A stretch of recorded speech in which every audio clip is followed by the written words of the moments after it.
Radiant team pick.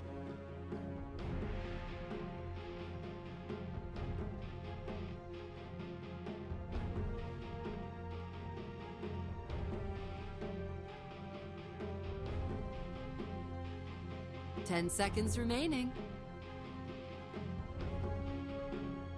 5 seconds remaining.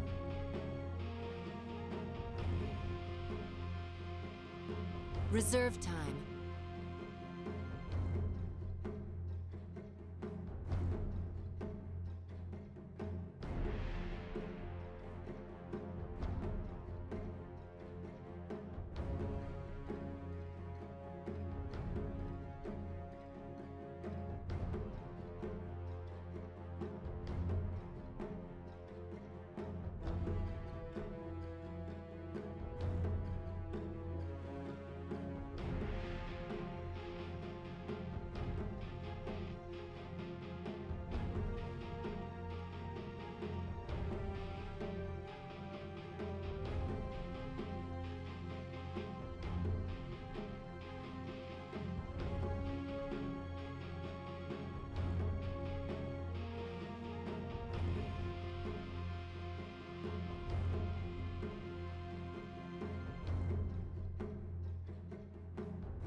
Dire team pick.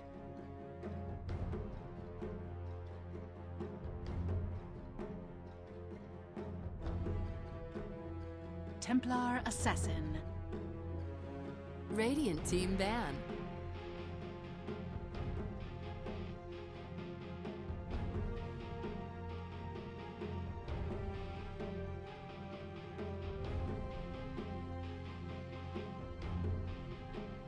Ten seconds remaining. 5 seconds remaining. Reserve time.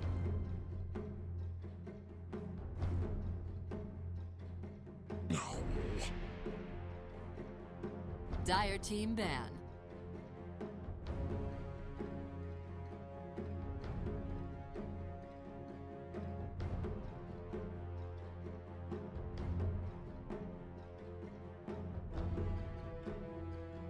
Ten seconds remaining.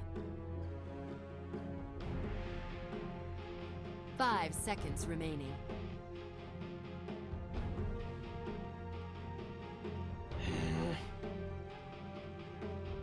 Dire Crystal team Maiden. pick.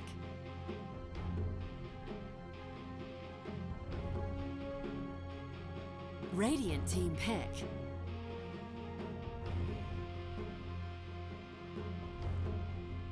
Terror Blade.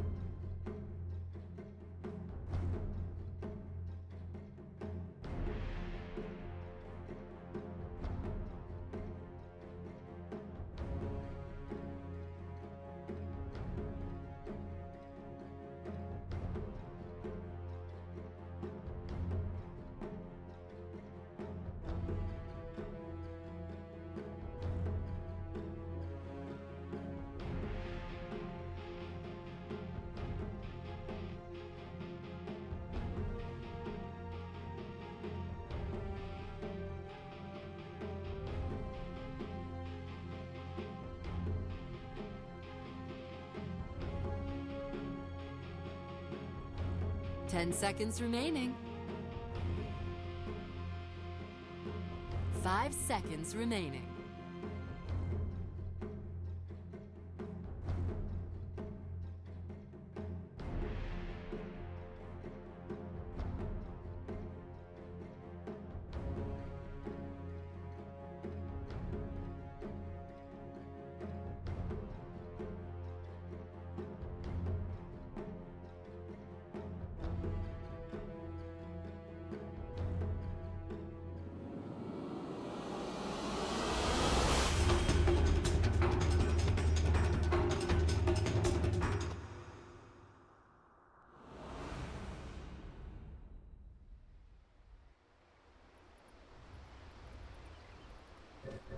Aggressively so.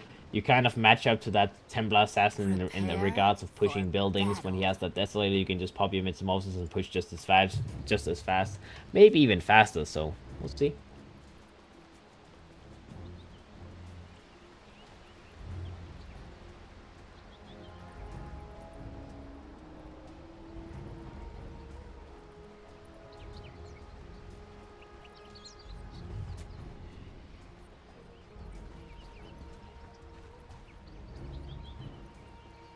Alrighty, let's see.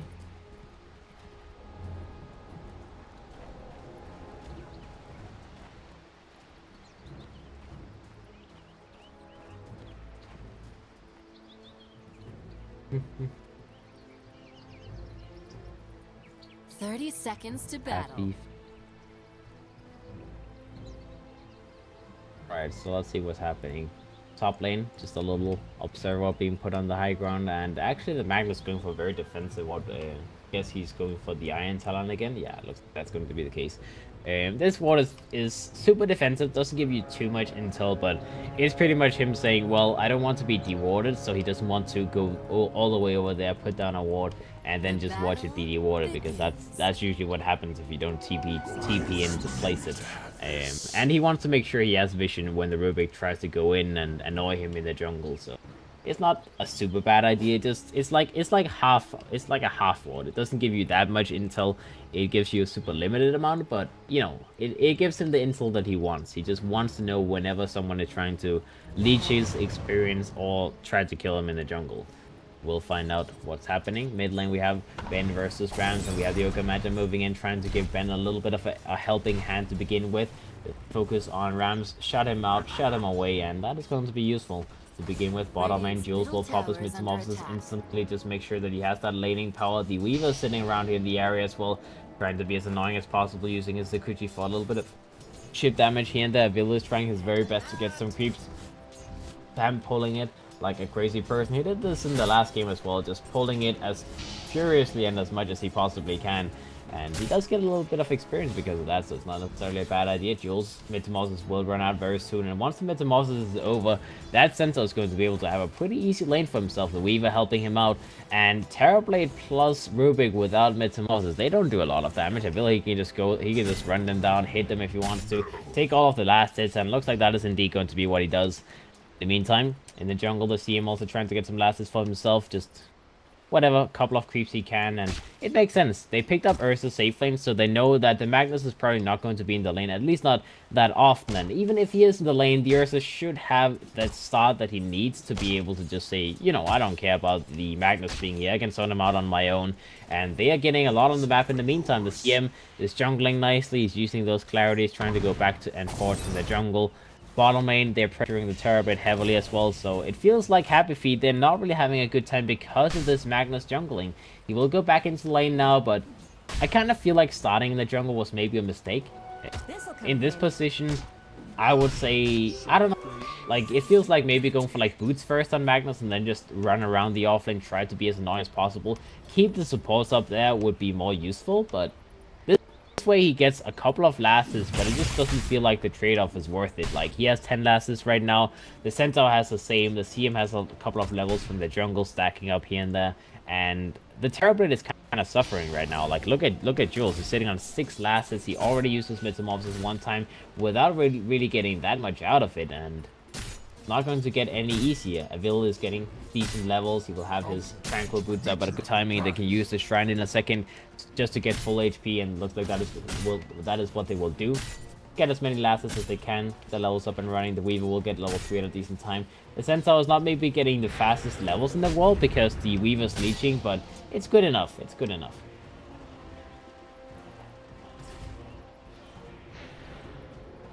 Alright, Flying Courier. Whoopsie daisy.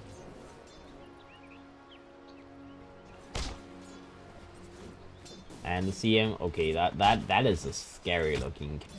Having a Centaur and 2 help a camp with that's kind of Ursa will move in, just try and get those last hits. We'll get one of the Hellbats. In the meantime, Yash moves in from the side, does leech a little bit of that experience. He does have his boots available now, so he should be able to contest the lane freely. At the moment, he's sitting on 20 last hits, and being level 4 means that I don't think there's any way they actually kill him. Sure, to hoist root is going to buy the Ursa a little bit of time to hit him, but it can only do so much.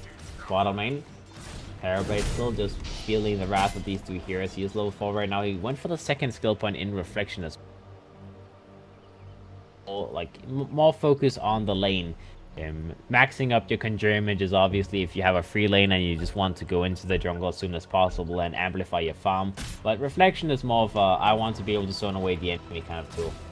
I'm not sure if it's worth scaling up this game though, because the only thing it does is increase the duration and increase the damage that Reflection does onto the enemy. But it's like Weaver and Centaur in the position they are in, they don't hit that hard.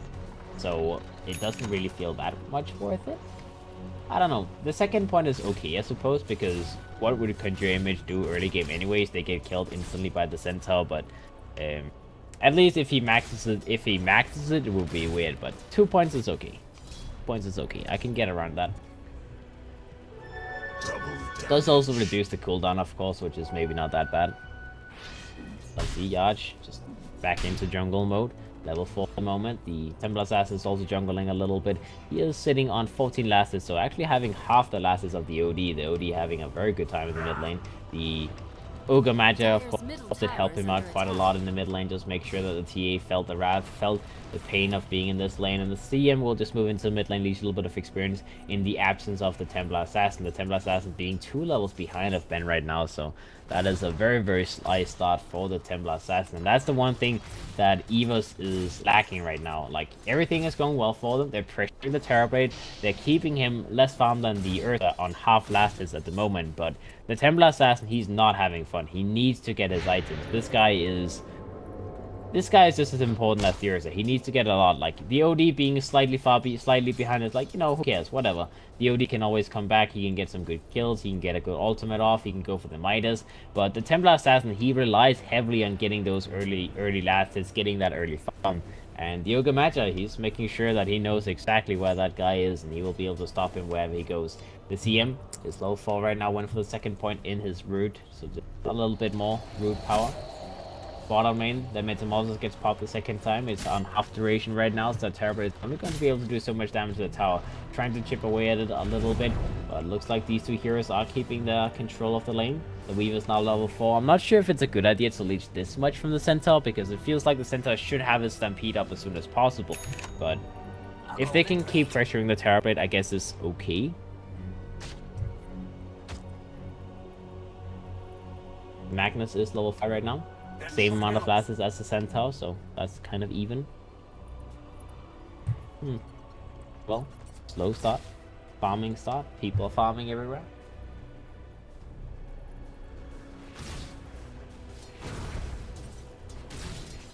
Hitting Jules. I mean, even with a Flightstone and Weaver, it just feels like hitting him is pointless because you actually don't do any damage. He's sitting on 14. I guess, yeah, well, 14 base armor right now with his Poleman shield, his threats, and the armor he has from the start already. So this is not an easy guy to hit or punish or anything. He doesn't really care too much about what you do to him. Weaver's just, you know, going in. It's like, I'm gonna double hit you, I'm gonna double hit you, but it doesn't really work out the way he wants it to. Top lane in the meantime, the Ogre Magi is now here with the Magnus, just trying to give him a helping hand. Maybe trying to go for Bloodlust on him, trying to leech the experience from the lane a little bit, as he could get some more levels for him. He's on level 3 right now, so he is behind of the enemy supports, and he wants to catch up a little bit. As the CM in the meantime, almost level 5. Weaver as well, he's been leeching this bottom lane farm the whole game, so he's also going to get some decent level timings. Avil himself, maybe not having the best time in the world, but looks like he's going to go for rushed up Helm of the, what's it called? Helm of Defiance, or Hood of Defiance, that's it, Helm of Defiance. What am I talking about? I was thinking about Helm of the Dominator, but it's like a magic resistance item, and then suddenly everything goes just wrong in my head. And now let's see the Ruby maybe a little bit of 1 more second for the Sakuchi. He goes for the Sakuchi, he moves down. They do have a central water available. He goes for that healing, so tries to survive a little bit. Looks like he will be fine. The Weaver still also going to be fine. Jules takes a little bit of damage. He does have the Sunder available. He went for that value point in Sunder level 6 just in case of emergency, and definitely it is going to be necessary to have that available. We'll see. game goes on if they get to do anything. They're Radiant's trying top to contest this tower is cam. under It looks like they attack. did manage to farm most of it, so the Rubik will take the last little bit of it and walk himself back. He's on level 3 right now. In the meantime, EVOS and supports, they're having a good time. They'll go for the next Shrine Heal as they came off cooldown now and then go right back to contesting this Terrorblade. Meanwhile, top lane looks like Zeus is going to be a little bit in trouble. Goes for the face boost, tries to run himself away. Looks like he will be fine. That was very close to being his death with Ben making a rotation up here. Setting off a kill on him. They used the RP as well, but Ursa's still not dropping down. Logic does not want to die. Not like this. Not like this. He's still moving towards the Vladimir's this game, so he's doing the same thing as he did on the PA last game. On Ursa, it's like, I believe it's like 50-50 what people build nowadays. Some people like to build Helm of the Dominator, some people like to build Vladimir's, but even the people who build Vladimir's, they are more content with building like a Morbid Mask. Sometimes just keep it as a casual Morbid Mask and then go for the Blink as early as possible. But it looks like Ursa is going to be happy to go for a full Vladimir's. Not a bad idea against Terrorblade. He does do a lot of fracture damage in the meantime. Doesn't have enough mana to use the sun. He might be a little bit in trouble. Gets rid of gets control. He might be taken down here, and that is going to be the first blood as Jules gets taken down.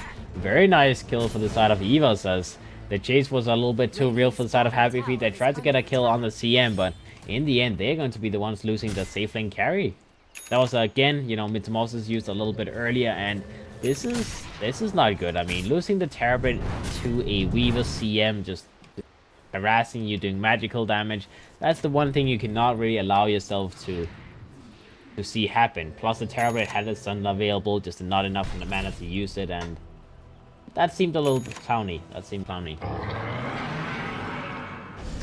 Stampede comes up. Ursa is going to get a little bit of help against this Magnus. He goes for the Shrine. He's going to continue to be controlled. See him get taken down. Looks like Yash may still be taken down as the Ursa is running him down. Does not hit the Urshock in the meantime. Yash still going to try and run himself away, but he turns around a little bit, will be killed as he wanted to get closer to Ben. Ben was like, I can astral you, I can astral you, but he ends up not getting that astral off, and that is going to be a 1-for-1 trade-off in the top lane.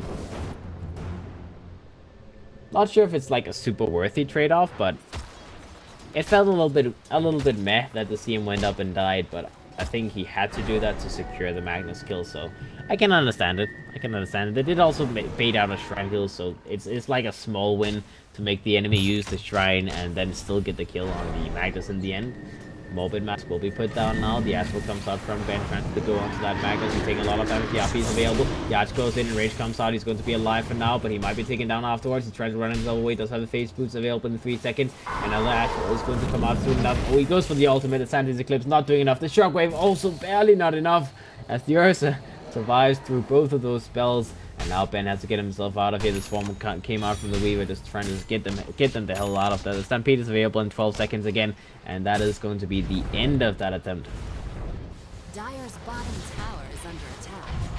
Dire's structures are fortified. Alright, well, let's try and use every single big spell we can, and then, you know, not get the kill either way. RP used, Sandy's Eclipse used, and the Ursa still survives. It's like the last RP. Both RPs, they've tried to get a kill on the Ursa and they've failed miserably. So Happy Feet, I don't know. They need to get some more work on those team fights, as you can't just use all of those big spells and then never get the kill on the Ursa, that's for sure. The T1 Town apartment will be taken down finally by Jules. He pops that next Metamorphosis. They are trying to run him down in the meantime. They may try to pursue here, as that could be a good kill. They try to go on the Sun that's available, so they need to be careful. Do they get the Sun off? No, he doesn't get the Sun off in time. Too greedy with it as the Terrorblade gets killed. He had the Sun available, god damn it. What the hell? What the hell? I mean, I know you can kind of try and bait it out with Templar Assassin. You can use the melt to stop the animation and then hope that you can get a quick kill afterwards, but that seemed like a very clear situation where you would just go for the Sunder a little bit early, and then you can, well, at least you don't die to the Templar Assassin that fast. I'm not sure if you can kill him, but you can at least try to do something. That seems not good, not good.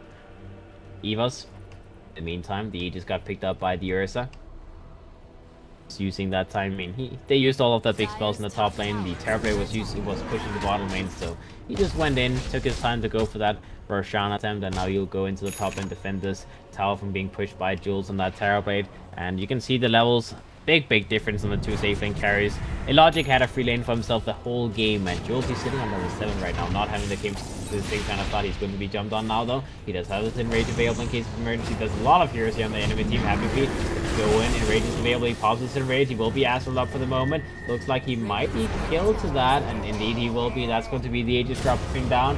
He's a little bit too YOLO with that Aegis from EVOS, but they go in. The rest of the heroes are in here now. AP comes out, Astral comes out at the same time as the Ursa might actually have been saved. And the Weaver goes to the timeless, will be alive as well. Doesn't get popped down quick enough. That's going to get an OD dead, Magnus dead. Yoga dropped down as well with that CM ultimate being on point. The Ursa is going to run down further, gets a triple kill as that is going to be the last one. Jules drops down. He went for the Sunder this time, but that is too little too late. They do not leave any survivors at this point. The Weaver, well, the Rubik will go for that Tsukuchi. Does have it available, so he should be able to continue pushing out these waves and use that Tsukuchi defensively just to make sure that he doesn't get jumped and killed. But that was once again a big team fight, a big victory for the side of EVOS. And like I said last time, it just feels like Happy Feet is not on the same page right now. You saw that team fight. The Magnus goes in, gets an RP off on the Rubik as well as the Weaver, and then at the same point, like the same exact time, the OD went for an Astral on the Ursa. So it's like they tried multiple things at the same time, and that kind of just messes up the team fight a little bit.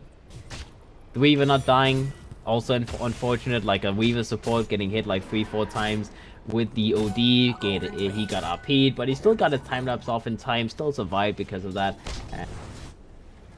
Yeah, man, it's painful for the side of Happy Feet right now. Painful. Take a look at the items right now. The Weaver earn enough why do I keep wanting to say Defiance? Like, I keep wanting to say that. I don't know, man. Something is wrong with my brain right now. Erno Shadows is complete on this guy. He's moving towards the Acronym step. And next, the Templar Assassin has his blink completed. And, you know, slow steps towards that. This later will take him a little while. He went for a lot of small items before that. Treads, Wand, Aquila, all kind of like optional items on Templar Assassin. Some people like to just go for maybe like face boots, blink, and then go for the Aquila, or Treads, blink, Aquila, something like that. But he went for a lot of small items just to get some more stats up and running, and it's not a bad idea. Not a bad idea. Just delays your Deathlight a little bit. CM, nothing big on him. Just small items, and we do have the blink available on the Centaur. He's moving into the bottom, and he wants to go for a jump. On Jules, they go for a jump. They set up with a CM ultimate. They go for the double edge. They bring him down. The Terrorblade is going to be down. That's a 3-man RP from Judge. Is it going to be enough, though? Avil still alive in the sidelines. He got out. He did not get hit by the skew in the meantime. The Magnus will be killed. Avil still alive. Doesn't have enough to actually go for a blink in with the next storm, but looks like they're going to run down Ben. Avil still sitting on the sidelines, just poking about, just being a little bit annoying. Maybe we could have found the creep wave next to the enemy, because why not? And now the Ursa gets hit by the Sands Eclipse. Look like the Ursa may have asked for a little bit too much. He goes in, he gets taken down as Ben. He will finally get those turnaround kills. Double kill to Ben. Alright. That does make it worth it. That makes it worth it. 2 for 2 trade off in the bottom lane. 1,000 gold given away to the side of Happy Feet as Ben, in the last little bit of that fight, he decides, okay, I have enough mana, I have enough intelligence, just pop that ultimate, kill the CM instantly, and then drain the Ursa dry of mana. He didn't have his enrage available either, so jumping the OD was maybe a little bit too greedy in the end. Whenever he has Astral available, like, you can't kill him as Ursa unless you have a Basher, and then just, you know, cross your fingers for a first hit bash. But he didn't have a Basher, and it's not like he's going to get one anytime soon. He's going for BKB. Also a decent way to deal with the Astral, but I mean, it deals with the Astral in the way that you don't get hit by it yourself, but the OD can still just go for self-Astral instead, so like it's like a small way of dealing with the issue. Now Ursa top lane tries to make sure he gets hit by that skew on the way back. Yaj gets a blink away. In the meantime, he's being run down and he will be killed either way from the TV back to home, but that's not going to be good enough. Illogic very nicely done there, making sure that he was always in front of the Magnus, because he knew that if the skew came off and he wasn't in front of him, then he wouldn't get that kill. So nicely done. 10 for 3 right now. Net worth wise, they are 7.5k net worth ahead, and let's take a look at the items on Happy Feet. 4-star Veil on the OD's trying to move to the blink makes sense, because he knows that the Ursa will have a BKB soon, and that means the only way he can survive if he gets jumped is by using self-Astral and then blink away, so he needs that blink as fast as possible. That's a very good idea. Terrorblade, Dragonlance is completely moving towards a Mantis style very slowly and surely. The blink is available on the Magnus now finally as well, and we'll see in the mid lane. Ben goes in, starts up a fight, Astral comes out. They want to take this fight against Go big, still surviving with that defensive asshole to go for the RP on the CM. That is going to be a very, very dead CM. As popping everything, Metamorphosis used, RP used. Sure, a kill is a kill. I mean, that is the 4th kill of the game, so you can't really say that it's not worth it at this point, because if they don't get any kills otherwise, you might as well use your big spells for that 1 kill. Now the Terrorblade is going to be jumped down. Okay, just a little stomp. A stomp between friends, and then he blinks away, gets on his way back to his own base. As he does want to commit for a fight there on the shrine. That seems a little bit too foolish. Even with a double damage rune available on Templar Assassin, they don't want to take a fight right now. The Templar still does need that Desolate to be completed, and the Centaur in the meantime, he's making very nice progress towards that Acronym Scepter, which is going to be the next point of huge success on the side of EVOS. As like I said, when you have that Acronyms online on EVOS, it just feels like whenever they go for an RP play, it will not really matter, because 40% damage reduction is a lot. That is a huge amount of damage reduction. Now the top lane, they run down, they try to set up on this OD, they want to run him down, they try to go for the stomp, but it's not going to be good enough. The slow comes out, the CM is going to try and run him down further. Do they actually get this jump? Oh no, not happening. As Ben turns around, goes for that Sanity Eclipse, he's like, CM, what the hell do you think this is? This is never going to happen, and he will get that turnaround kill. In the meantime, the Magnus gets killed in the backline. Looks like the Ursa will finally be dropped down, so happy feet. They lost the Magnus to the Ursa, but the Ursa lost his own life at the trade of that. Okay. Seems like EVOS is maybe a little bit too much YOLO right now. That's a pretty safe way to put it. Fighting 2 different places on the map. Trying to run down an OD like that. I mean, he blinked away from here, so you know that, okay, he's here. I'm here in the Centaur. There's no way that I blink forward, stampede, and actually get a hit on him, because he can just turn around, use Astral on me, and then just, you know, walk away. Feels a little bit odd. I mean, EVOS maybe just feeling the glory going to their head or something like that. Not really playing as seriously right now, but they should be careful. They can easily throw this game away. That is a lot of net worth given away as well. Careful. Iwio will have his Acronym Scepter completed in a moment as well, so that is going to be a nice upgrade for, well, himself, for the Templar Assassin, for whoever who gets jumped on. That means that the RP is going to be that much more annoying to use, and we see Happy Feet is sitting at the sideline trying to go for a jump here. Ben will blink in forward. They don't get the jump on him. Not sure why they were hesitant about it. They could have just gone for blink RP with the Magnus, but I guess they didn't want to use the RP. Maybe not. Is that... I'm pretty sure using RP that's worth it. I am fairly sure that's worth it, especially because you have lift as well, you have the RP, so you have lots of control to kill the Weaver in that situation. But this time, they just decided that they wanted to get an easy jump without having to use any big spells. Alright, let's see what's happening in the meantime. See him just trying to finish up whatever items he can. He's the ward bitch after all, so it does take him some time to now go for Stampede. They try to go for a run, they run down the Ogre Miner. That should be an easy kill. They could have maybe tried to go on the OD, but I mean, I guess they're a little bit too tired of that jumping the OD, and then the OD astrals him, and then it's like, you know, you just stall the fight. Rather want to just go for the easy kill and be happy with that. The Desolator is also completed now on the Templar Assassin. He's moving towards the Dragon Lance. We'll have it completed in a moment. The Ursa does have that BKB finished up now, moving towards the Abyssal Blade next. The Weaver's Axe is going to fly out momentarily, so that's a lot of big items completed on the side of EVOS. Even the Axe and the Centaur Aurora will be completed in a moment. That's promising good for the side of EVOS in their team fights.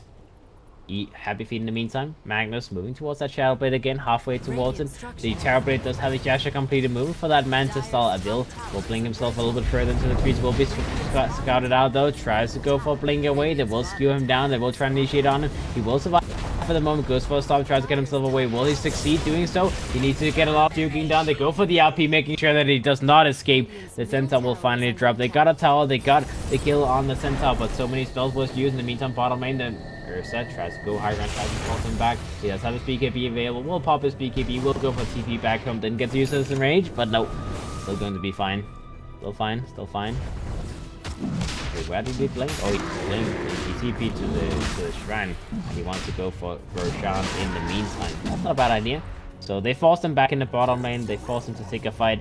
And now they can get a free rush because, you know, they know that everyone was down here in the bottom lane. They know that they used RP in the top lane. So, again, at the time where the RP is on cooldown, they just go in, they take ages for themselves. Smoke gets used by Happy Feet, trying to just get a little bit closer to the pit as fast as possible. In the meantime, top lane, the Ursa goes down, tries to get a jump on Jules. He will be able to get a jump on. Master comes out from Ben. In the meantime, Aegis comes down. He's going to respawn. Sunder comes out onto Ben as actually onto the Magnus. As Jules is like, please let me use you.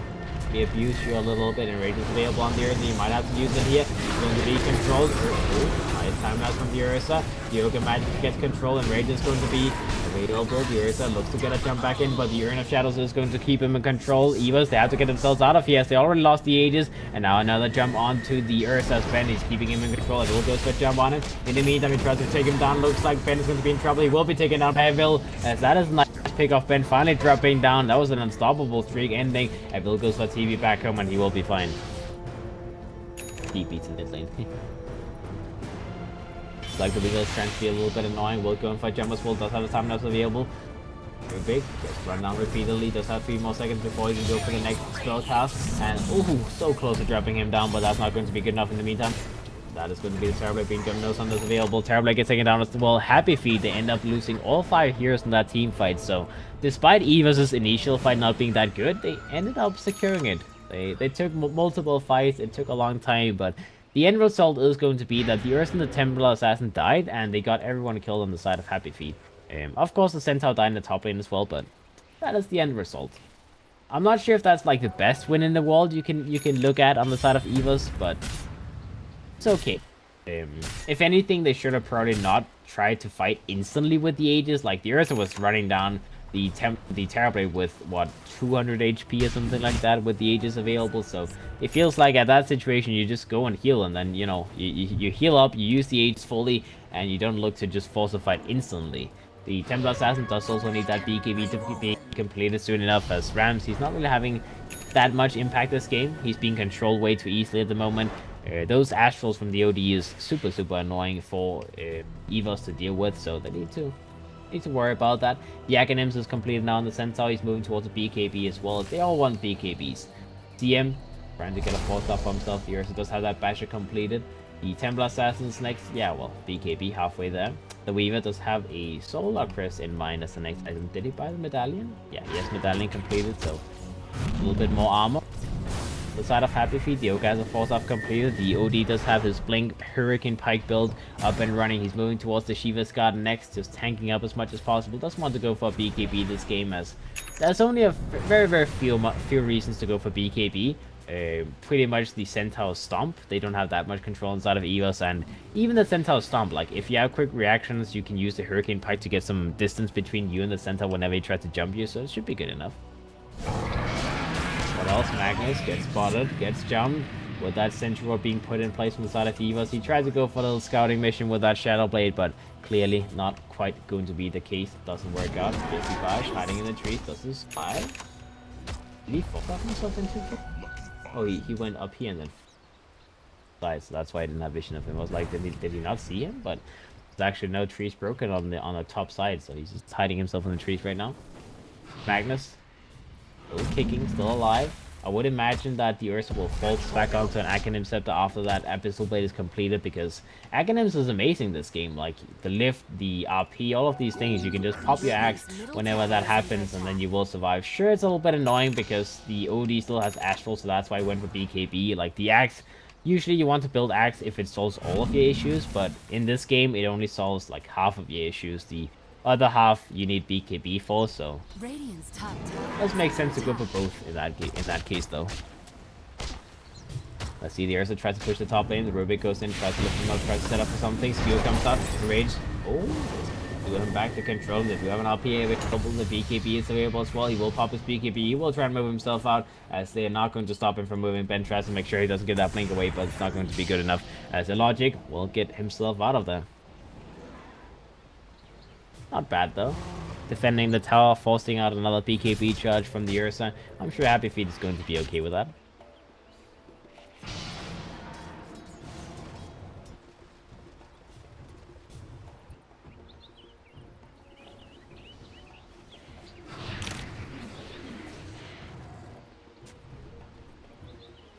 Alright, Rams does have his BKB completed, so finally he's going to be in a position where he can join in on the fights. He's the most farmed here in the game after all, so him doing a lot of fractal damage in the fight is going to be necessary. Jules does have that Manta style complete moving towards his Scotty, so eventually, slowly and surely, this guy's going to become an issue. He has that bloodlust available, he has the Empower, so damage-wise, he does a lot of work, and he soon has the stats to go with it. Ben goes for self fast, will be alive for the moment, needs to get that blink away, though, dude doesn't get the blink away, no, not in time, as the CM multiple will hit him. In the meantime, in the backlines, Magnus tried to go for an RP, he tried to blink forward, but the CM's ult cancelled his blink at the second that he was trying to use it, so he ends up just RPing the ground for no reason.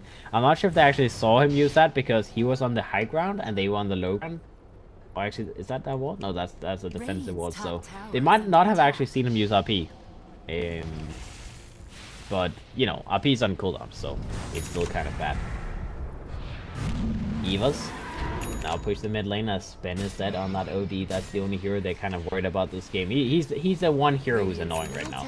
The Terrorblade is like, whatever, we can control him, we can kill him, we can deal with him right now. He's only going to be an issue once the Scotty and potentially the Butterfly is completed. But for now, it's all about the Ben. It's all about OD, control him, kill him, murder him, whatever you want to call it. Just make sure he does not survive for too long.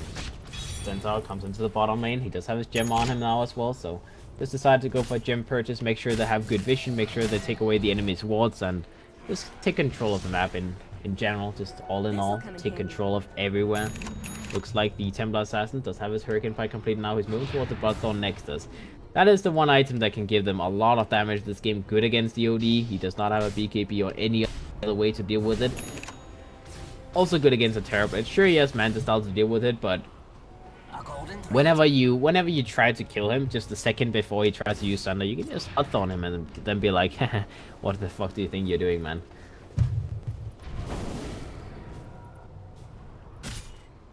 Alright, let's see, they go in a bit. Take away those stolen traps from the Rubik. I'm not sure when. Okay, he has it now. I was gonna be like, when did he steal those? But I guess he stole them recently. So it's a nice thing to have on Rubik. Like, it's not like a super necessary thing, but at some point in the game, if you steal traps, it's good because you just put down. You just put down those like amazing vision traps. You put down a trap in the pit. You put down a trap at high ground some places. And just, you know, get some intel here and there. You don't necessarily use them. You don't want to use them for slows. You don't want to have them active in the team fights, but you just want to have them as like a small mini ward on the map. That's the point of it when you steal it on Rubik. And how many is it you can have when it's maxed out? It's like 11 traps, okay. That's a lot of traps as well. I mean, gives you a lot of vision. You can have one on pretty much each vision cliff in the game. The pit, you can have it on all shrines, and you know, it's decent. It's not bad, not bad. Let's see the net worth rate right now.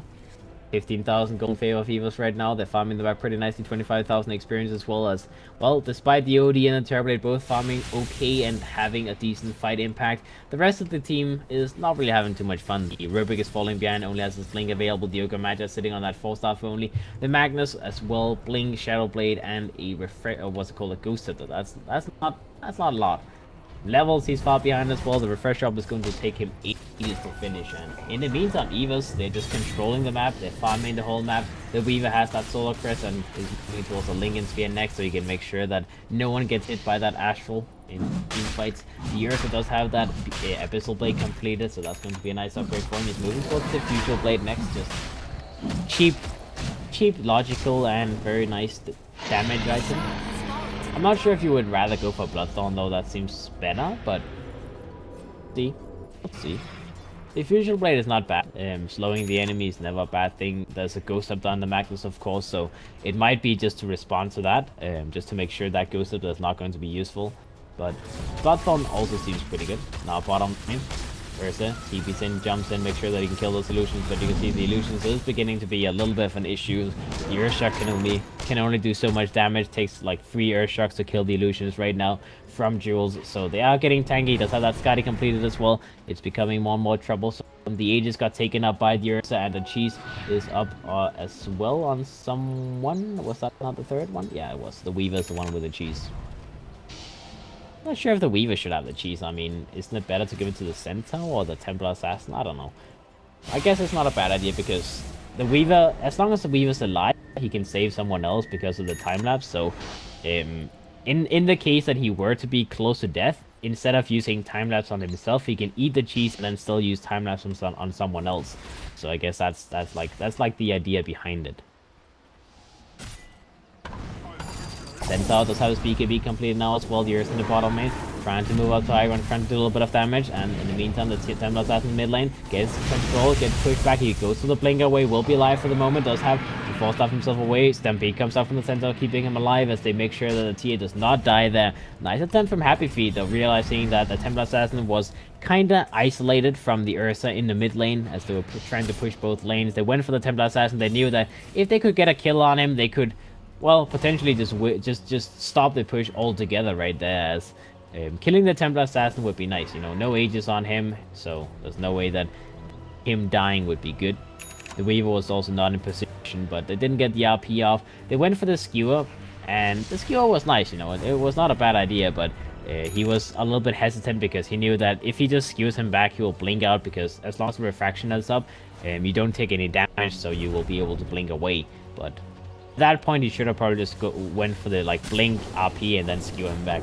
Let's see, Centaur on the high ground. BKB gets used. He does have some issues to work through here. He does go for the Storm. 3 seconds to go for the Stampede. He doesn't have a TP available right now. He will lose the gem, as that is just sad to watch. That is just sad. Oh boy. Oh boy. That's like a not like this moment right there for EVOS, as he blinks up to the high ground, tries to de-ward a little bit, but he doesn't have his TP available, doesn't have anything defensive available, so he just sits there like a duck and dies. That is a very sad death. In the meantime, the Rubik's moving out, trying to get some vision down. Sentry gets put down. Looks like the Rubik might be a little bit in trouble. CM ultimate comes out as well. He's trying to burn down the Rubik. The Rubik is going to be in trouble. Will be killed on the sidelines, as there's no way they allow that observer to be put down. Not gonna happen, bro. Not gonna happen.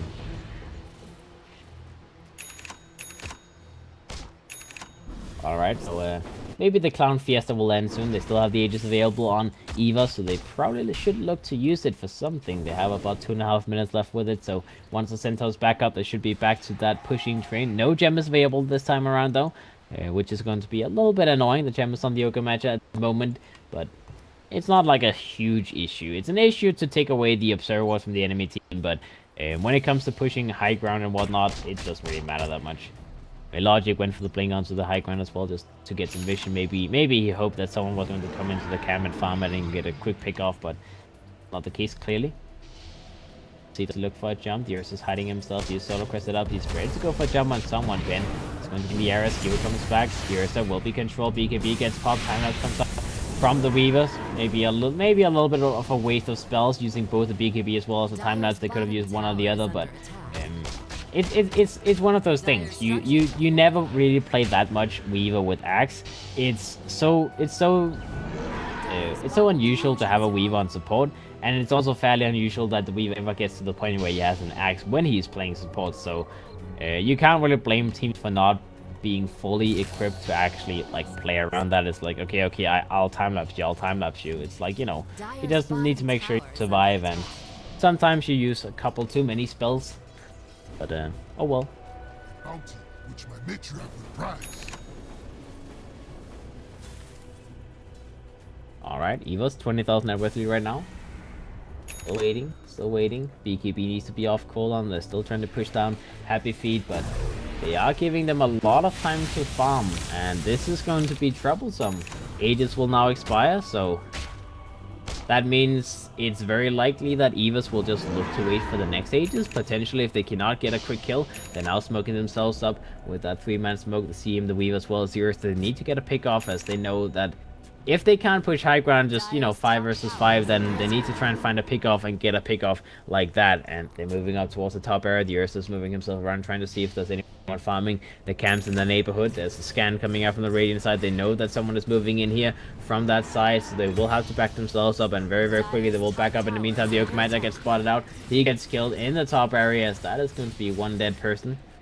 One dead little guy. Let's see if they find anything else. Looks like that is going to be it, as the rest of the players, they are already gone. An Ogre Magi kill does not open up for a lot of opportunities, so that does not set up for that much.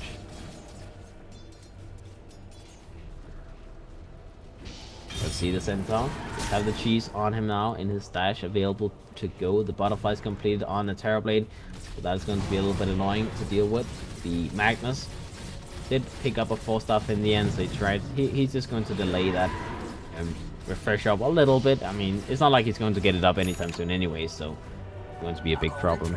Gem gets picked up by the CM as well, as he decides, okay, we just lost a gem earlier, guys, let's pick up a new one and get back to the moment.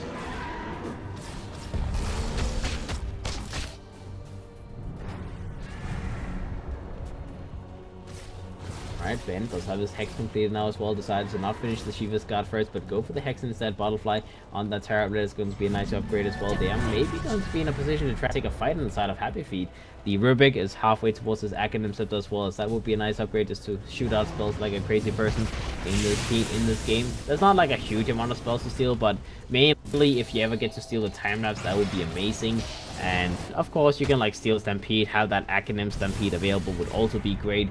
The CM's ultimate would be great with an Acronyms, and well, just the reduced cooldown on the spell skill is also fine, so you can attempt to use the spells to like instead of using it like once every fight, you can use it maybe like 3-4 times and get a couple of good spells. Bottom lane, Rams does get seen by Jules down here. He does have that button completed now, and he's moving towards MKB next, so just trying to get as much damage as humanly possible. In the meantime, mid lane looks like there's going to be a jump happening, as that is going to be the Weir being jumped on, RP'd in the face, and he gets taken down as finally Happy Feet. They managed to go out of that base, they managed to use that RP for a quick pickoff, and they successfully did. In the meantime, Illogic runs down Yacht. He's maybe going to be a little bit in trouble, as Ursa thinks about jumping in further, but he doesn't know where the rest of the Happy Feet lineup is hiding. The Weaver's nowhere nearby. He died, obviously, so Illogic, he decides that chasing is not going to be worth it. Might try and look for something in the top lane though. The Rubik gets spotted out, Central gets put in place by that CM. Looks like they turn around on this Happy Feet side, but here comes the Eartha boy, the big scary guy, and that Rubik gets killed. He does have a buyback available, bottom lane. Jules is trying to still push as much as he can, sending down illusions. The Ursa will TP back to base and defend that, as they will not allow that to happen. They're still just waiting for the next Roshan to respawn, and then they will try and go for another push. See how much farm, how many items they can get in the meantime. Ben is moving around, goes for a Hex Jump on that Templar Assassin. Looks like he might be a little bit in trouble. He will pop his BKB, he will pop his Refraction as well. He will survive for the moment, trying to go back in, trying to move in and get something done. Yach will be jumped on, goes for the Ghost, so they will be alive for the moment, and that is going to be the end of that small fight. As the Templar Assassin almost died there, but not quite enough. Not quite enough. He's level 25 as well, so whenever he gets this refraction off, it's almost impossible to kill him for the OD. That's 9 hits that does no damage, so it's very annoying to fight up against this Templar. The ultimate almost burned him down as well, but not enough. Now they move into the mid lane. There's no Sanity's Eclipse for 2 minutes, so that may be an option for EVOS to go in and try and do some chip damage. So we'll go in, they'll hit once with the Templar Assassin, just see what's happening and just back himself up straight away afterwards. And he doesn't want to be too YOLO, he's trying to bring himself away. We do have Ben in the area. Refraction comes out, Rams does get jumped on, but that refraction means that no damage will be received. And Ben, seeing that, he's like, okay, well, I'm not going to get any good damage off onto that Templar, I'll just back myself up. The MKB will be done and dusted in a moment as well on that Templar, so that means that he can burn down the Terrorblade very, very easily. Terrorblade in the meantime trying to finish up a freaking tank. The Templar Assassin goes in. Rubik in the meantime is sitting here, melded up, ready to go. It looks like the OD is going to be jumped on. Bottom comes out, but it's not going to be good enough. They will not kill him. Time lapse comes out on that Centaur in the meantime, so he can send a long, long way away. Send all the way up here. Oh well, you know, both teams really just trying their best to poke at each other. And they're both playing so well, you know, they both try to go for small jumps, try to get the small pickoffs everywhere, but they're just not really doing it. Both teams are dodging each other, both teams, they are, you know, trying the same thing, and it's not being successful. On the top lane Logic, they're trying to run down this Terrorblade. Looks like Terrorblade might be a little bit trouble. He's going to be slowed up. RP is available, RP comes out, Metamorphosis comes out from Jules in the meantime. He goes for the Santa on the Magnus, actually trying to just keep himself alive. The Ursa will be taken down in the meantime. The Magnus gets control, Steam Ultimate comes out in the backline. Looks like the Ursa and the Templar Assassin will both die. Evil will die as well, third person dead. as EVOS, they lose 3, they will lose the 4th one as well. The CM is going to be killed just the same. Jules gets a triple kill. Big turnaround for the side of Happy Feet. Now they're moving to the mid lane. The Weaver is going to move himself around here. He gets scouted, he gets seen. He does have that time lapse available in a second. He may have to use it. He will get himself away with that Sakuchi. It looks like he will be fine. But that is still a huge loss. And now we see the Rubik. Ace it up, moving after this little Weaver. Doesn't actually find him though. That should help. Alright, this could be the GG moment as Happy Feet. They could very easily win this game. The Templar doesn't have to buy back. Goes for the buyback now. The Metamorphosis is going to end in a second. And looks like Jules, he will not go for the high ground push with his only here. He wants to just use the illusions, play safe, but like they want to go up anyways. The Templar has his only one hero after all. The tower in the bottom lane will be forced out to use the fortification from the side of EVOS. They will be alive for now, but Rams, can he get a jump? Can he do any damage onto these enemies? The Ignite is very annoying. The Weaver's in position, but it's 2 versus the world as the tier 3 tower gets taken down. The range track will drop down very quickly. Now comes the jump. Happy Feet, they go in, they pop the ultimate as they try to burn down the Weaver. It's not going to be good enough. The Weaver's still going to be alive. Time lapse comes out. Bodhi gets jumped down. The block is going to do a lot of damage on him. He might be taken down. He is going to be alive for the moment, but only for a moment longer. Ben still going to be jumped. Doesn't get the last couple of hits off. He goes for the hits. He gets the hit off. Ben drops down. That is a big kill. Jules in the meantime tries to go for the TP out. He will be skewered away from the Magnus, making sure that Jules can get that TP out. Yaj will get himself out in the meantime. But does he survive this? The Weaver is trying to run him down. He is going to be fast with that Sakuchi level 25. He sends out the swarm. Yaj is going to be hit by it, and this guy is not going to be moving anywhere. The Rubik in the meantime got jumped in the sidelines. That is 4 dead inside of Happy Feet. As EVOS, they defend successfully. They push them back, kill them all, and now Roshan is going to be available. That's a gem on the ground they can pick up. They can go for that Roshan, kill it very quickly, and then go for another push, but I'm sure they want to force out the buybacks first. Jules is going to be spotted. He goes for Hurricane Pike away. The Weaver turns to run him down, goes into the jump. Let's have a time that's available in case of emergency. We'll try and just force him away. We'll try and keep him there. Ogamaja goes for the first buyback. The tier 3 tower is going to be hit in the meantime. Magnus goes for a buyback as well. Looks like that is going to be enough for EVOS. They force out a fortification as well, so 2 buybacks. And then they go back, they clear up Roshan, and, you know, it's going to be back to nullified state. That's going to nullify it. The Templar Assassin can pick up the Aegis, and then it doesn't really matter that he used buyback because he has 2 lives anyways. So, looks like EVOS, they lost a lot of network because obviously kills is still going to be very useful for Happy Feet at the moment, but in terms of like buyback statuses, they kind of got out okay from that situation. Like, it looked awful. It looked like they just threw the game instantly there, but now they have 2 buybacks on cooldown on Happy Feet, and they have everyone available on the side of EVOS. The buyback is on cooldown on Rams, so he needs to be careful as who actually picked up the Aegis? Okay, the Centaur picked up the Aegis. Wait, he used buyback as well. Oh, they used 2 buybacks themselves. I didn't even realize the Centaur used buyback. Maybe I'm just blind. Yeah, I guess that kind of makes it still better for Happy Feet, actually. 2 core buybacks on EVOS, and there's only 1 core buyback used on the side of Happy Feet. Let's take a look at the buyback statuses. That's kind of important right now, as EVOS, they have only 1 buyback available on that Weaver. They have 3 on cooldown. The CM also plans to use a buyback earlier, so it's not too good. In the meantime, they go for smoke, they go for wraparound. They want to try and take a fight. There's a smoke available on Happy Feet. In the meantime, Yaj is going to be found. He's the one without buyback. They want to get this kill. Jules goes to the mid-modern. BKB gets popped on Rams in the meantime. He tries to fight onto Jules. Bloodthorn comes out, but Rams is going to be focused down. He gets taken down. That's a dead Templar Assassin. Dead CM as well. The Ursa is trying to run down Ben in the meantime. As this is too many heroes being fought at the same time. Ursa gets hit, gets killed. As that X is going to be good enough to kill him. Ursa goes for a buyback instantly.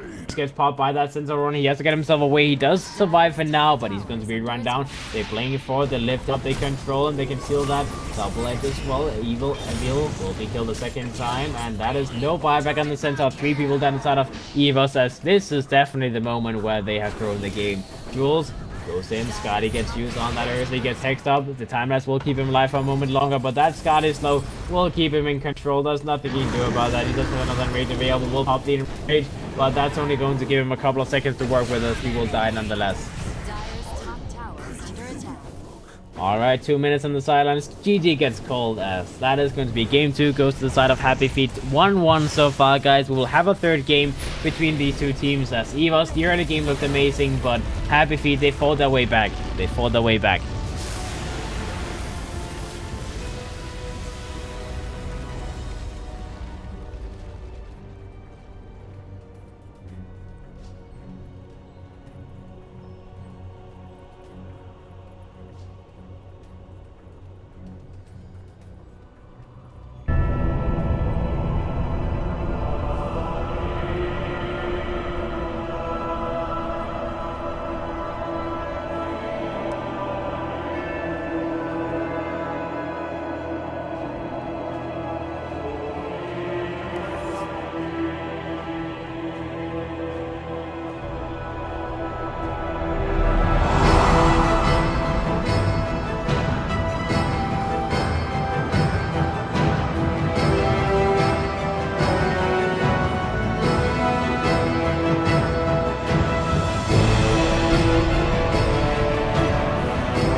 Dire team ban.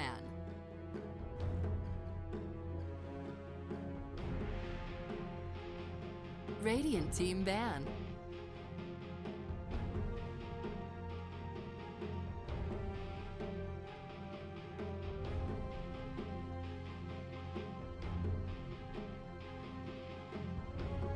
Ten seconds remaining. Dire team ban.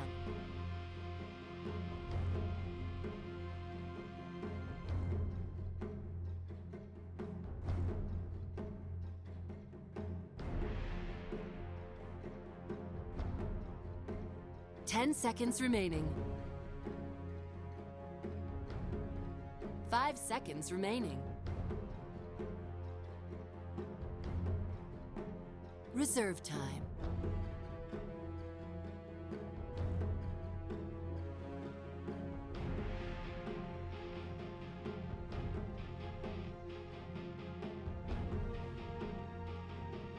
Radiant team ban.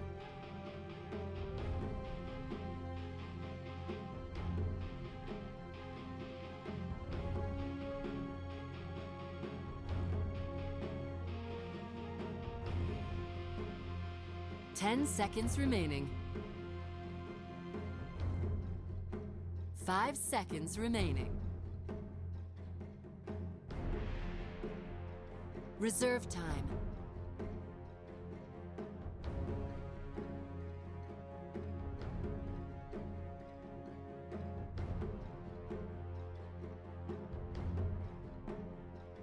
Dire team pick.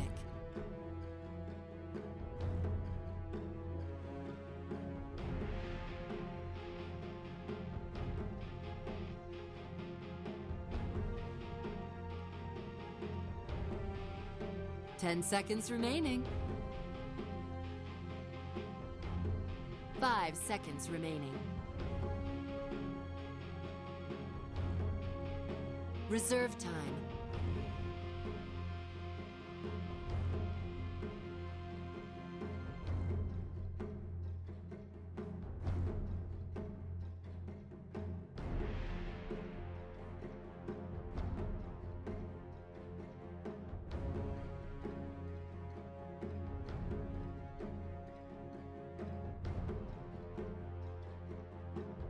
Radiant team pick. assassin.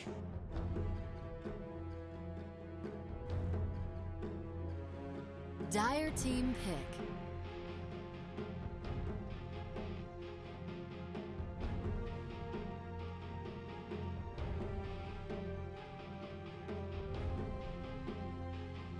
Ten seconds remaining. 5 seconds remaining.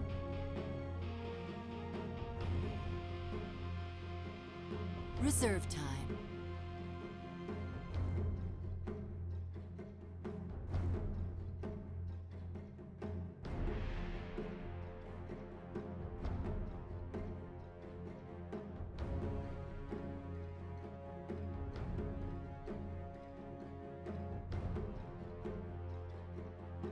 Venomancer. Radiant team ban.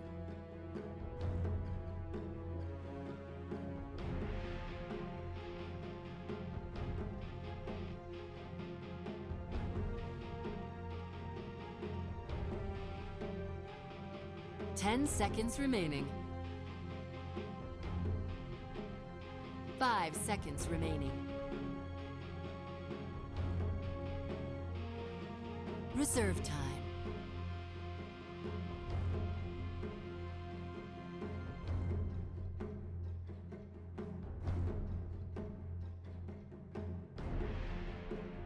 Dire team ban.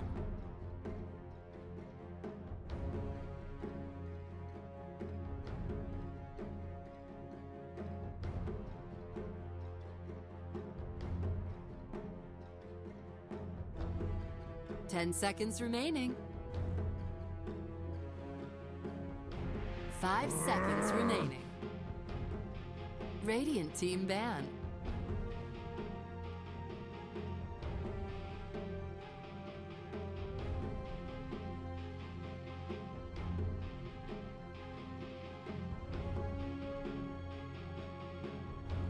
10 seconds remaining.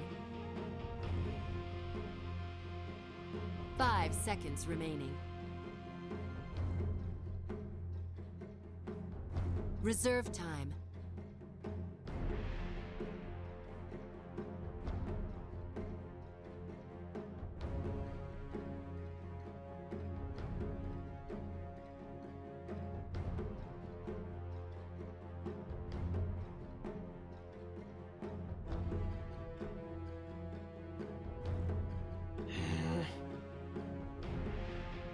Dire team ban.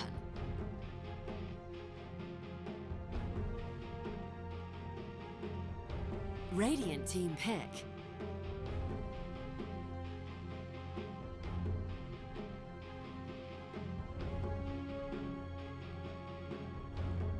Dire team pick.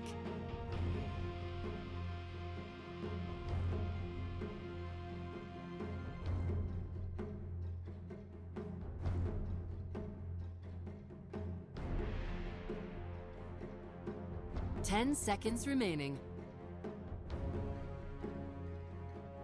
5 seconds remaining.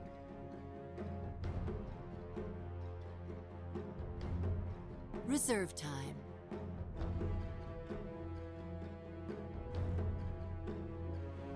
Disruptor! Radiant team pick.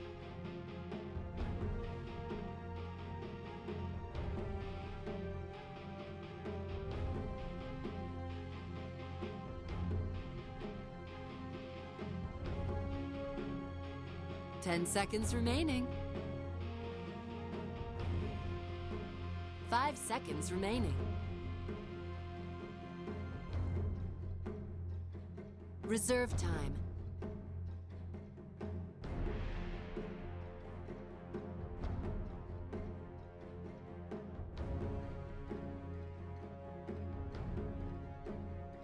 Dark Seer.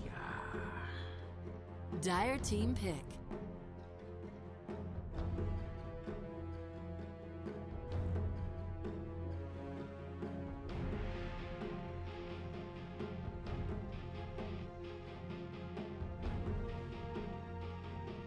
Radiant team ban.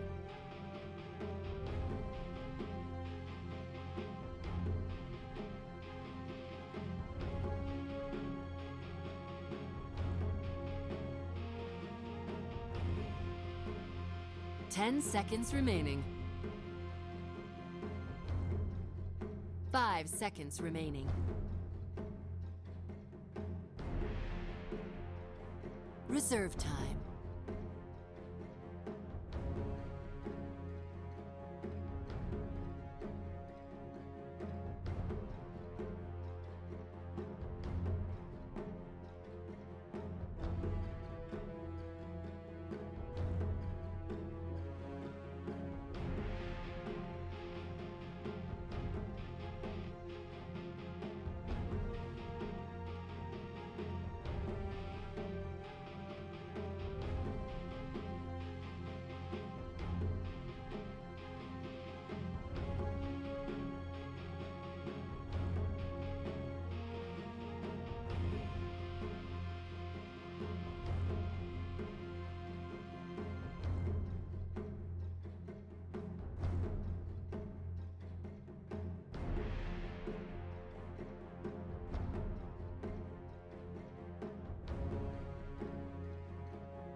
Dire team ban.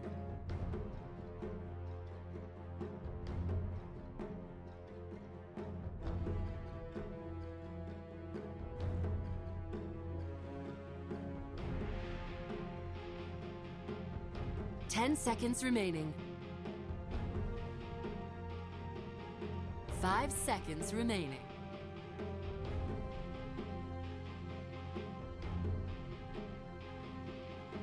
Dire team pick.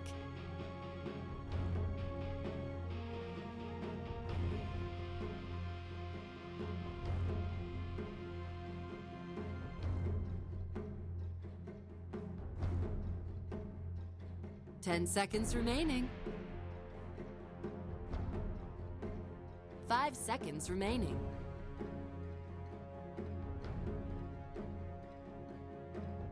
Reserve time.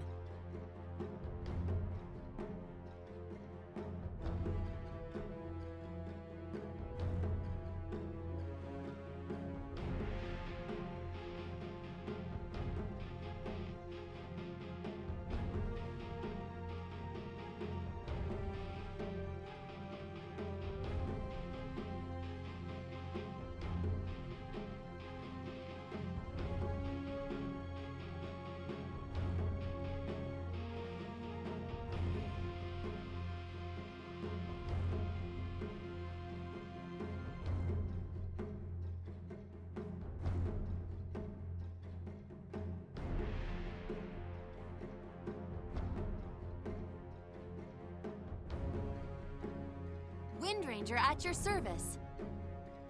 Radiant team pick.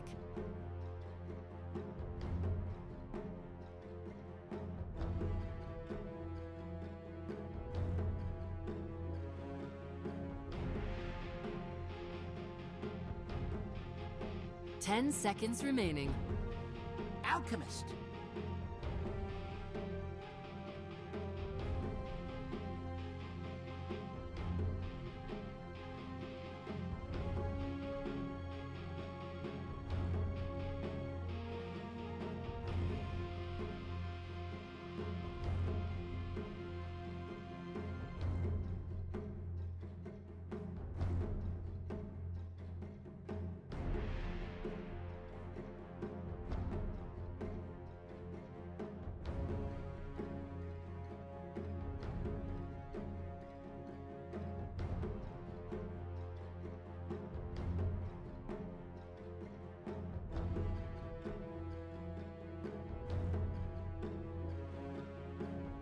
Ten seconds remaining. 5 seconds remaining.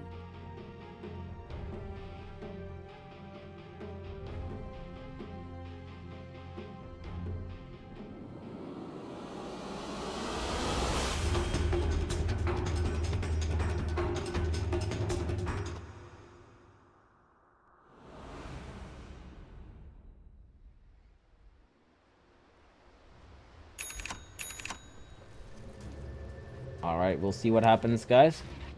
They are smoked up, they're Prepare moving out, for and battle. let's begin. Let's begin. Let's begin.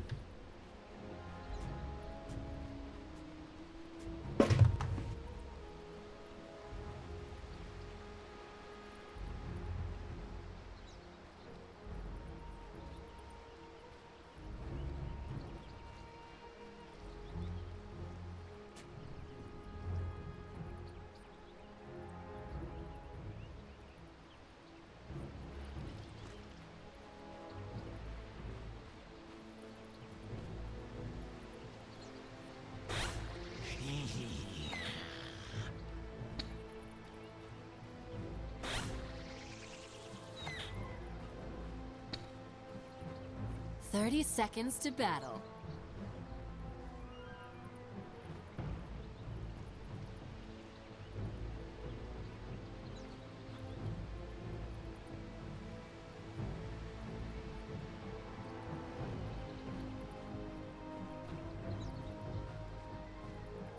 Alright, guys, let's see. It looks like there's a fight brewing up in the bottom lane potentially as Zlata's moving in. He wants to try and contest this rune. He wants to stop this from happening. And let's see EVOS. Well, Zlata will just move himself away. He's like, okay, you can have it. I don't want to fight this. He could have, you know, popped his rage and then went for the rune. But the thing is, they have a crush. They have a lot of movement speed. They could have won for that venomous skill level 1 after the rage ended. So if he were to do that, it would be very likely that he would either die or drop down very, very low. So it's not worth the 100 gold. The Alchemist in the meantime, in the mid lane against Ramses Wind Ranger. This is probably one of the better matchups for the Alchemist to be in, because Wind Ranger is not a hero that's known to do a lot of damage in the lane. It's not like a heavy harassment hero. Sure, you can right-click Ben a little bit, but you shouldn't really be able to zone him away. If he gets a poleman shield or something like that, he will be able to tank through most of that damage. He went for the stout shield first, so he didn't really go for the extra little bit of armor, extra little bit of control. But once he gets his acid spray up and running, it's going to be a lot harder for Rams to stay in this lane. So we'll see. bottom lane. Looks like Avil is going to already be in trouble, so trying to run him down. They're trying to secure that first kill, and they will be able to get it as Happy Feet, they go in, they set up, and they get that first kill on the Venomancer. And since he went for the Venomous skill level 1, he has to go back into the lane. There's no way for him to just go into the jungle and fall back, so they could look to go for another jump on him. EVOS, they might be in trouble in the meantime in the top lane. They're trying to go for kill on the Darks in the meantime. They go for a crush, they go for a spin as well, but they're going to miss both of these spells. They will block him though. Yaj needs to cut himself through the trees. He does have a surge and cooldown for the next 5 seconds, but looks like he will be able to survive. He will be able to get out of this one. He has a surge available now. We'll go for the surge and he will get out. Oh. They tried to make the trade-off, so the Slaughter TP'd back to the top lane, tried to make that a 1-for-1, so at least both offlaners would die, but Happy Feet, they secure their own offlane and they do not lose that. In the meantime, Rams in the mid lane actually manages to get a solo kill on the Alchemist, kind of not supposed to happen, but I guess diving under the tower is one thing that the Wind Ranger can indeed do because of that 100% evasion from the Wind Run. That does give him the option to dive, so Alchemist will take a drop here in the mid lane. I guess it's also just one of those matchups you've kind of forgotten because Wind Ranger does not get picked up in the mid lane that much anymore, so you don't really know what to do when you forget about how to play against certain heroes, and it's like suddenly you just die surprisingly and you don't expect it. In the meantime, oh, looks like Jesse Vash, oh, a little bit too late for the kill, a little bit too late for the courier as well, so 2 for 2 not really happening. In the meantime, the Nyx Assassin is trying to move and trying to scout out what is happening in the area, but eventually you will not really find anything. Nothing of value will be found. The EVOS will go for a Shrine Heal with that Wind Ranger. They will heal back up and they'll continue farming. Ivil is going to be level 2 as well. Now he does have that Plague Ward being skilled up, so he does want to go for full on right click assault in the lane. He might want to just fall back into that jungle mode. It looks like that's going to be the case. He does have an Iron Talon ticked up, so he's going to be ready to just fall into the jungle any moment now, as he needs a little bit of work. He's level 3 now, then he can fall back into the jungle. He might need that passive as well, as without Poison Sting it's kind of slow in the jungle as well, but see, will stay for as long as they allow him to be here, and they are pushing the lane right now, so it's not like they're stopping him from getting levels. They're pretty much just giving him free levels, trying to push the tower as much as they possibly can. Safe lane heroes, the Juggernaut and the lifesteal is very, very even in terms of farm. The Wind Ranger in the mid lane is ahead of the Alchemist, but the Alchemist still has decent last hits. It's not like he's being completely zoned out. And the Darkseer, he's having a great time in the offense. 15 last hits, whereas the Venomancer only a pesky 2 last hits, so not quite having the same kind of fun in his lane. The Darkseer is level 3, almost level 4, so I think it's going good for them. Like the Juggernaut, well, not having a problem laning against the Darkseer. It's a pretty easy matchup for the Juggernaut to lane, but he can't really pressure the Darkseer either. He needs someone to pressure him for him. The Darkseer is trying his very best to just pull creep waves, but there's one creep here, so there's not anything you can get from that. Juggernaut will go in, will leech that, will pull back the creep wave to himself, and that is going to be the end for that Darkseer's attempt. I feel in the meantime we'll go for TP back home. We'll TP to the tier 2, go into the jungle now as he was run down by that lifesteal, but just a couple of right clicks between friends, why not? Just a couple of right clicks between friends. In the meantime, the Nyx Assassin does get spotted and killed by EVOS as Rams, with the help of Slaughter and Tuhoi on that Disruptor, they find him and they get a kill on him. Nicely done. Let's see, now Avil is back to that old school farming mode. Just the farming mode we all know and hate. Well, I'm not sure if we hate it, but we all know, and that is what we always expect when we see that Venomancer being picked up. Just a jungle Venomancer, greedy Venomancer, and I mean, if you go offlane Venomancer and you just send him to the jungle, it's not a bad thing, because most heroes can't really lane against lifesteal anyways, so in most cases you either just sit in the lane and don't do anything, or you jungle anyways, so it's like whatever, right? You know, Venomancer might as well be any other offlane hero doing this. And he does jungle very, very quickly, so he will start ramping up those lasts quickly that he was missing. He's behind the Darkseer after all. The Darkseer in the meantime is being run at. He is trying to escape. He does have another search available, will search himself through. The Slaughter's coming in from the side, so he's trying to set up for a crush. Hits the crush as well. That is pretty clutch, and that is going to be Yaj dropping down. Nice little pick off for the Slaughter. He may have messed up the first kill. Second kill they get. Second attempt for a kill. And Venomancer is now level 5. Still has those Venom Walls up and running. Just trying to pop them out as much as he can. He can go for Shrine Hill as well in a moment, but he's just trying to finish up these creeps as fast as he can first. Like the Slaughter's going to come in, maybe try and help him a little bit, leech a little bit of experience as well. Slaughter runs into the Rubik, tries to set up a crush, picks up the NK run in front of him. We'll follow him down, we'll try and continue running him down and get that follow-up kill potentially, but nope. Lifesteal's moving towards him, and he knows that, you know, it's time to back up. You got a little bit of damage off now, just move the hell out of there. Meantime, I will go in, will they use the shrine? They might try and go for smoke gang. It looks like that's going to be the case. If they want to go for a 2-man smoke gang, the Venomancer will not really be part of this. He's just going to go back into his lane and do whatever. But in the meantime, EVOS are trying to find the Alchemist in the jungle. Maybe they're going to be lucky enough to find him when he's low HP. The Wind Ranger can go into the jungle in a moment as well, so it looks like that's going to be the case. They use a Dire Scan as well. The Wind Ranger is going to come in as well. They have the vision of him. They have the glimpse available. It's only level 1 glimpse, so they need to go closer, but they don't find the jump on him, and that looks like that's going to be the end. Happy Feet will avoid that gank. The Alchemist will move up to the top area and continue jungling. Does not want to be caught off guard. Alright, so net worth wise, Happy Feet is ahead, courtesy of having an Alchemist. And in terms of kills, EVOS is having the better hand. Evil in the bottom lane, that's both dying down here, but looks like he'll be able to run down Jules. Jules does have a rage available and an infest as well in case of emergency. Will infest that catapult, does have it available. Can he go?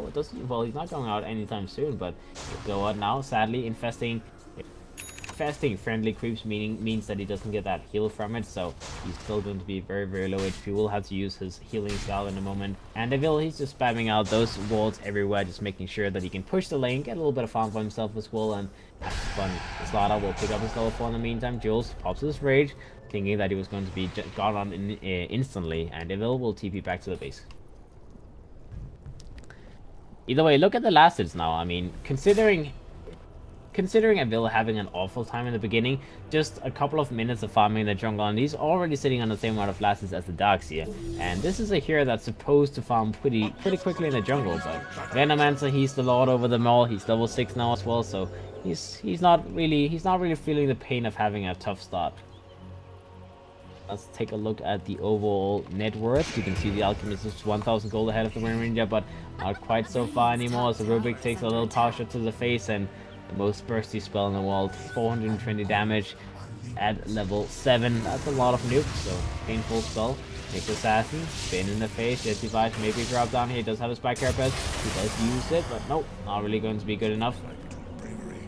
He ends up dropping down either way. Nice little pick off for the Juggernaut as well. They get 2 kills on the side of EVOS, as it's going to be 5-for-1 right now. Juggernaut will move back into the lane. He does have that clarity, healing him back up, making sure he has full mana. He's trying to cut it off through the trees. Cuts the wrong tree though. Gotta cut the right one. He's back into the lane. Well, that creep. Blast it. Gets the other blasted. Easy. Slaughter. Maybe trying to stick around the lane a little bit and potentially leech his way to level 6. As the Venomancer, he's pretty content just farming in the jungle. That ancient camp is actually pretty sweet, as it gives him a lot of net worth, and you can see he's out leveling and out farming the Darkseid right now, so he's having a good time. He's level 8. He has the 3rd point in his Poison Sting. Maybe a little bit too many levels in Poison Sting, as having a max Venomous scale is actually so valuable, but it seems like he's kind of fine just having Poison Sting right now. It obviously does help him farm jungle faster, but at some point you need to also try and worry about getting your Venomous scale skilled up, because that is an amazing spell. Radiant structures are Level 1, it still gives you enough. I mean, it's still a good slow. You still get the full value of the slow, but you don't get the damage output. So we'll see.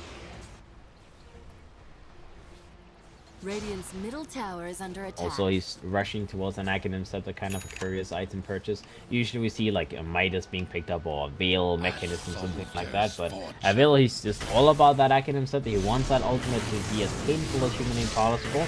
They now go for a glimpse back on Yash. Looks like he might be able to survive. He goes for TP back home, and he will be able to live indeed, as just a quick reaction. He got glimpse with full HP and then spin, what's it called, TP back out.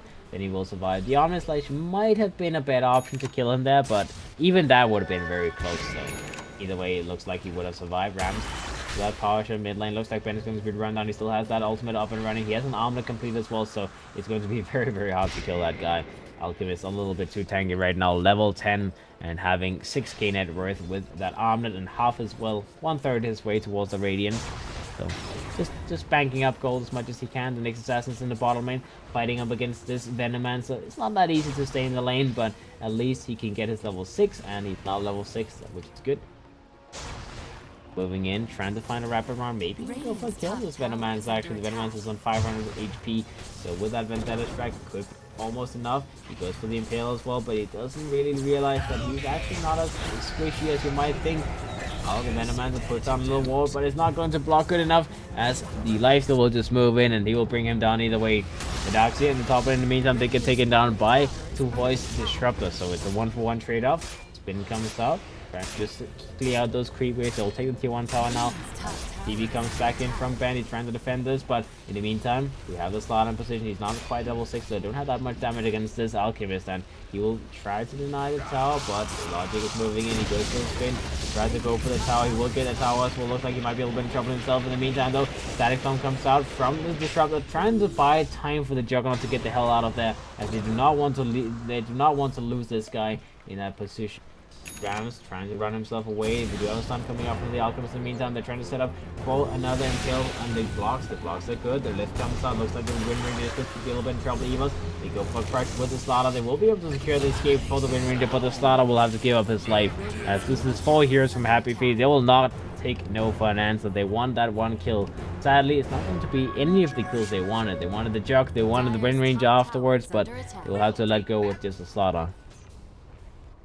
Still a kill, but they would definitely have preferred to get one of the bigger ones.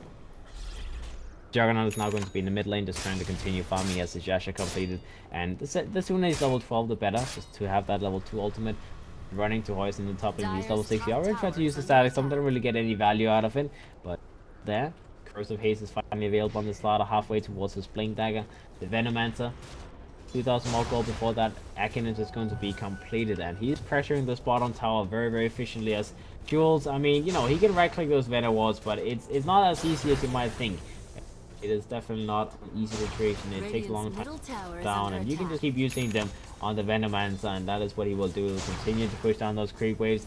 And Jules, he can stay here. He can be in the lane. He does have his Midas complete, so he's going for a very greedy build. In the meantime, he goes for his raise TP out, as he knows that people are coming in. The next assassin does spot out this Juggernaut being in the neighborhood, so he decides that it's not worth being down here, and that is going to be an escape path from that lifesteal. TV back to the base. He will survive. He will move himself up to the top lane and continue farming with that Midas. Very, very greedy itemization from the lifesteal, but I guess it's not that bad. Dire's top tower has fallen. Super greedy, but they're not aiming to win the early game anyways. They have an Alchemist, so they are aiming to win late game. So Midas is not necessarily a bad item. It just makes the early game a little bit harder to execute. Rubik gets spun down. Dominus Slash available. It's only level, so he does not want to use wait until level 2, so it's reduced cooldown and does a little bit more work. Like he will be fine. He will pop down his healing ward. Looks like they'll continue pushing the bottom lane with this Venomancer. He's trying his very best to pressure the tower. They might be able to take the T2 tower if they want to, as right now Happy Feet, they're in no position to fight. They have a Helmut Dominator completed on the Darkseer, so there's no mechanism, no healing, Midas on the lifesteal, no armor yet, so they're not really willing to take this fight. The next assassin is around here with the haste room, with an infest bomb available, throwing the Slaughter. They try to initiate on him, the healing water trying to keep him alive. The Slaughter still surviving for now, gets crushed off. They get a kill on the lifesteal. The Slaughter still alive. Never died. The next assassin comes from the side, tries to go on the Slaughter. Slaughter find that kill, but he will not find it. He will die himself as EVOS. They get 2 kills, and they don't lose anyone. Radiant structures are fortified. All right, well, that was kind of messy. That was very messy. I'm pretty sure there was no way they would ever take that fight, because without a Darkseer mechanism available, taking fights early like this is just not possible. The lifesteal doesn't have quite enough damage because his armlet is not completed yet. He had like 500 gold away from his armlet, so going for an infest bomb like that just seems like it's not really going to happen no matter what. And even if they get the kill on the Slaughter, it's like, okay, you go out, you kill the Slaughter, and then you still lose your 2 heroes, so it's still not worth it. You rather want to just give up the tower and then try and maybe make a push in the mid lane, try and farm a little bit, get your next set of items, and, you know, Any of those things would be a little bit better, but I guess it's easy to be a wise ass in the end. Dire's middle tower The is assassin runs in, gets Glimpse back, but that's a little bit too far away from the disruptor. Maybe a little bit too fast in using that glimpse. You shouldn't instantly use it, as I mean he's only been there for 1 second, so it's not like he's going to say to use the kinetic field, but mistakes do happen. They're not trying to mutate, they're sloping what available. They find the disruptor and they find the kill on him. That's a nice little pick off for Happy Feet, just delaying the inevitable, delaying the pushes. Jules goes for another rage TP out, he's trying to escape. ProDotA goes in, gets 1 click on him. He doesn't have his bash just yet, so it doesn't really matter if we're lucky or not. Alright, let's see the items flowing out from EVOS. Trapper, just basic boots, nothing else. The Juggernaut to Tajasha almost his man is all complete, just needs this ancient camp and then potentially 1 more small camp. Done with it. The Wind Ranger is trying to go for a Shadow Blade on top of his Maelstrom, so he does do a lot of damage right now with that Maelstrom damage. And, well, the Shadow Blade is just a positioning tool, gives him a little bit more attack speed, but it's mostly just about going for those sneaky plays. Trying to set up for a quick kill on someone like the Alchemist. Venomancer does have that Acronyms up very soon, which is going to be a huge upgrade in the power. Now, 16 minutes into the game, Acronyms, so let's see the damage. The Scepter cooldown is... Oh, the Scepter cooldown is nice as well. Only 2 minutes cooldown instead of having Dire's a middle tower is under 300... attack. Instead of having a... what's it called? Oh, the cooldown is the same. It's only the maxed Acronyms ultimate that reduces the cooldown, so never mind me. But the damage is going to be nice. Damage is insane. 85 damage per tick instead of 55. That's quite a good buff. The Juggernaut as well. Taken down in the top lane from Happy Feet. Another gangster successfully being made. They're trying to go for that mechanism next on the Darkseer slowly and surely. He's a little bit behind in terms of farm. 1,000 gold behind of the Venomancer, but he's trying to make up for it. Rubik is trying to rush towards his Blink Deck. In the meantime, the Alchemist does have his Radiant Travel Boots up and running now, moving towards the Yasha next. As he's getting there, Ben, super farm, 12,000 net worth right now, 4,000 gold ahead of the Juggernaut. So if he continues this away, he is going to be able to get to that position where he can carry his team.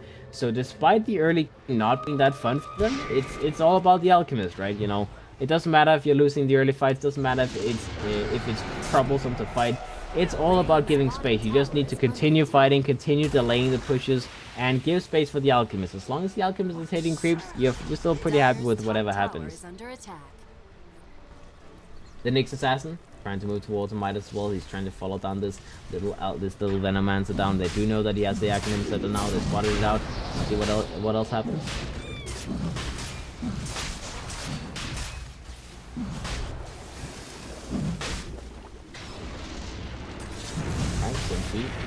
Going to place the Alchemist, gets Glimpse back, he gets caught. Oh, he actually does not get caught in the kinetic field. He walked back into it, but didn't really care too much. I mean, the damage is not really happening as the Alchemist is a little bit too tanky for that now. The Poison Nova comes out from the Venomancer. They're trying to commit for this fight. Can they get the fight won, though? That's the question. 2 seconds to go, then the Glimpse is going to be available. Ben, he's just healing out that Poison Nova damage.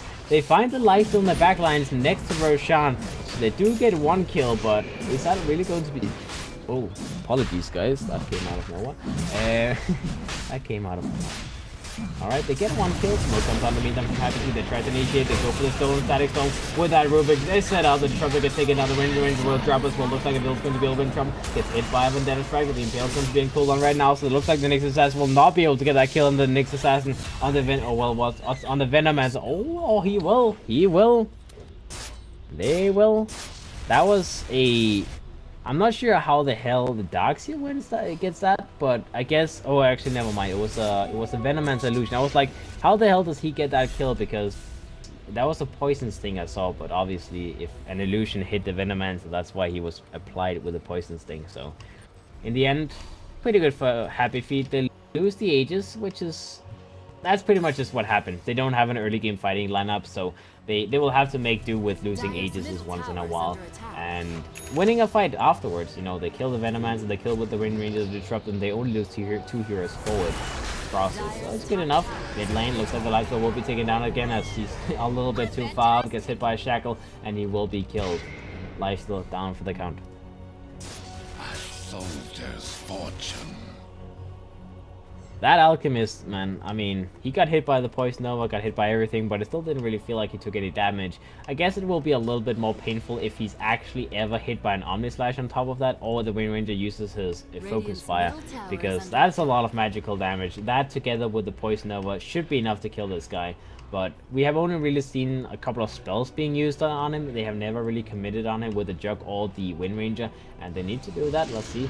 They do have a glimpse available. They glimpse him back as the man to dodge it. Nope, he does not. He tries to go for a stun in the meantime. Will be controlled for now. He can get the stun off. Oh no, he gets self-stun. He loses vision at the last second. Looks like Alchemist is going to be a little bit in trouble. Focus Fire on cooldown for now, but they should still be able to get this kill. And indeed they do. Ben drops on Alchemist dead.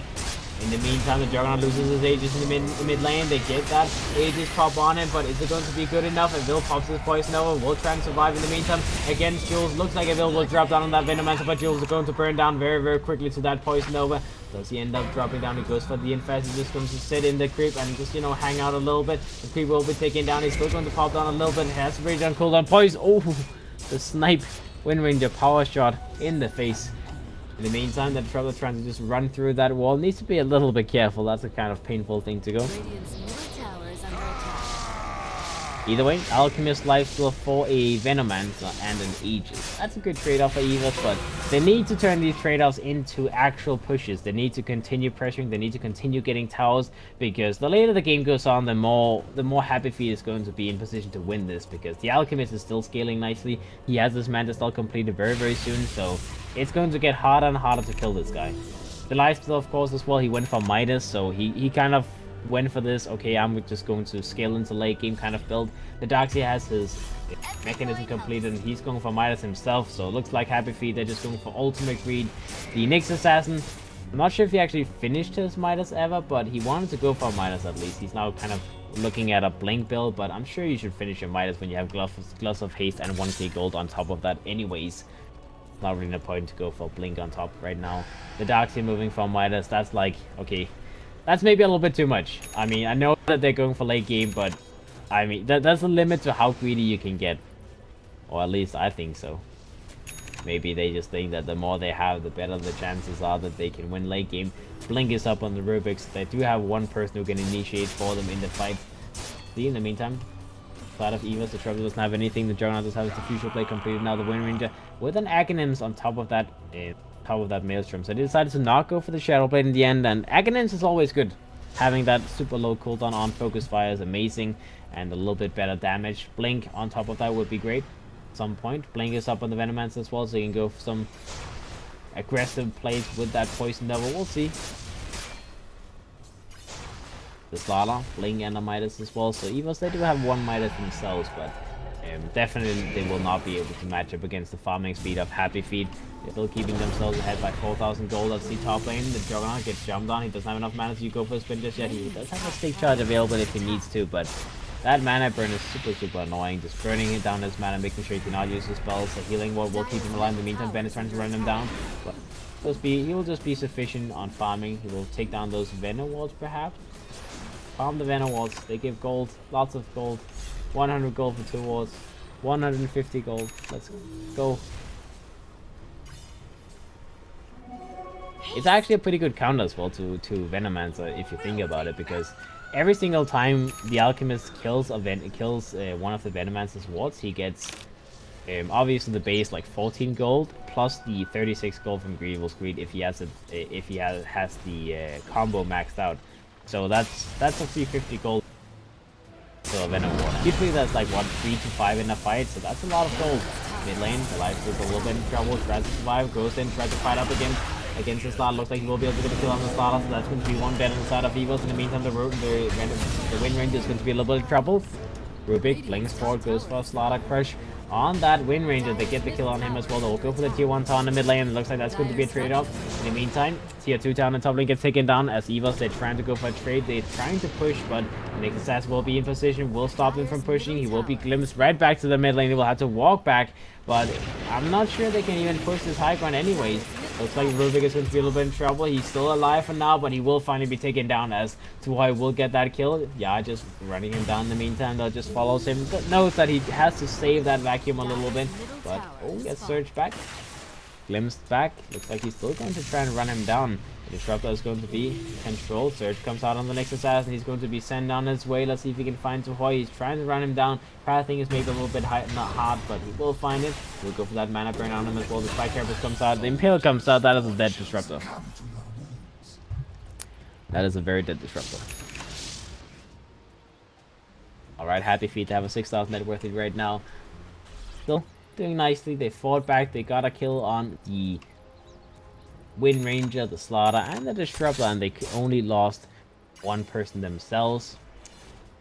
That's nice. That's nice. They got a tower in the mid lane. They actually got 2 towers. They got a C2 tower as well. So all in all, they're scaling nice, and the Alchemist is getting way out of hand. He's 7,000 gold out of the Juggernaut right now. The next assassin on top lane should be an easy pick off here. They have the vision of him. They crush him again, and indeed he will be killed. The Darkseer tries to go in and mech him up, but it's not going to be in time to actually help him. He does have a blink on the Darkseer now.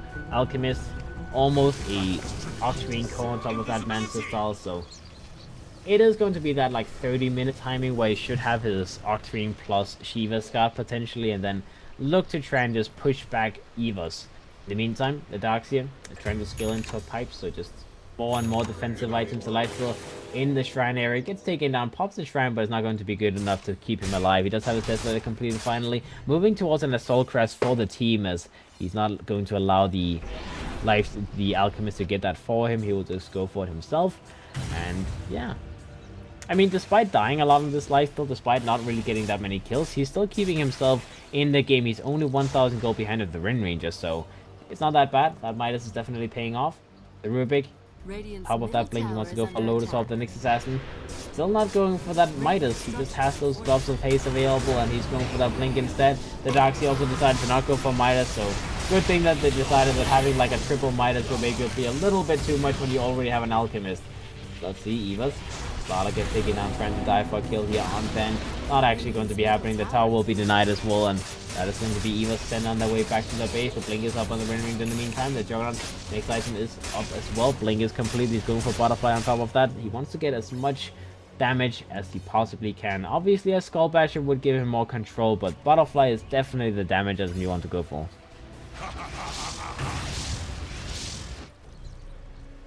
Venomancer, Veil is completed now, so you decide to fall back onto an item that can amplify the damage a little bit more.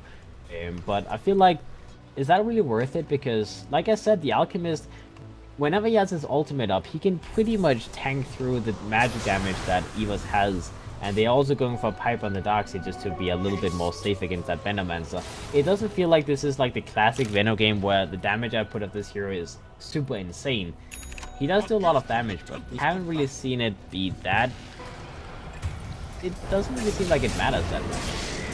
The Rubik is dropping down in the top area. The Slaughter will be the trade-off in the meantime. Try to keep the Juggernaut alive. Looks like, oh, a 2-man shackle. That is a big one. Rams goes in, shows up big as the Rubik, the Lifestealer, and the Darkseer will all be taken down. They try to go for a vacuum onto the high ground in the meantime, but there's not really any spots to stand on there. That's like a little one-man spot you can stand here, but that's pretty much it. That is 3 people down inside of Happy Feet. Now they go for Roshan on top of that, as the Juggernaut will tank that, and, well, Rams, a good shackle can always get some good kills. Dire's middle tower has fallen. I guess just overall, Happy Feet, they have a very good lineup against Venomancer, all things considered. I mean, they have Null Field, which is 22% magic resistance when it's maxed. They have the Rage, of course, and the Lifesteal will block the magic damage. They have the Alchemist who can heal through it. They can Spike Carapace some of the damage. The Darkseer can heal with the mechanism. They have a pipe soon on the Darkseer as well. Well, he's going for freeze first, but he will have a pipe eventually. Shackle comes out from the Wind Ranger. We'll get a shackle to that Ancient Creep. In the meantime, the Alchemist goes for another mana burn, comes out from the next assassin, trying to go for the kill on the Wind Ranger. The Omnislash comes out. Ben is going to try and get himself out. He will go for the TP back home, and he will survive. That Poison Nova is ticking him down pretty low, and you can see his ultimate is pretty much just barely tanking through that Poison Nova. So it's a scary spell. He will survive. Very scary spell.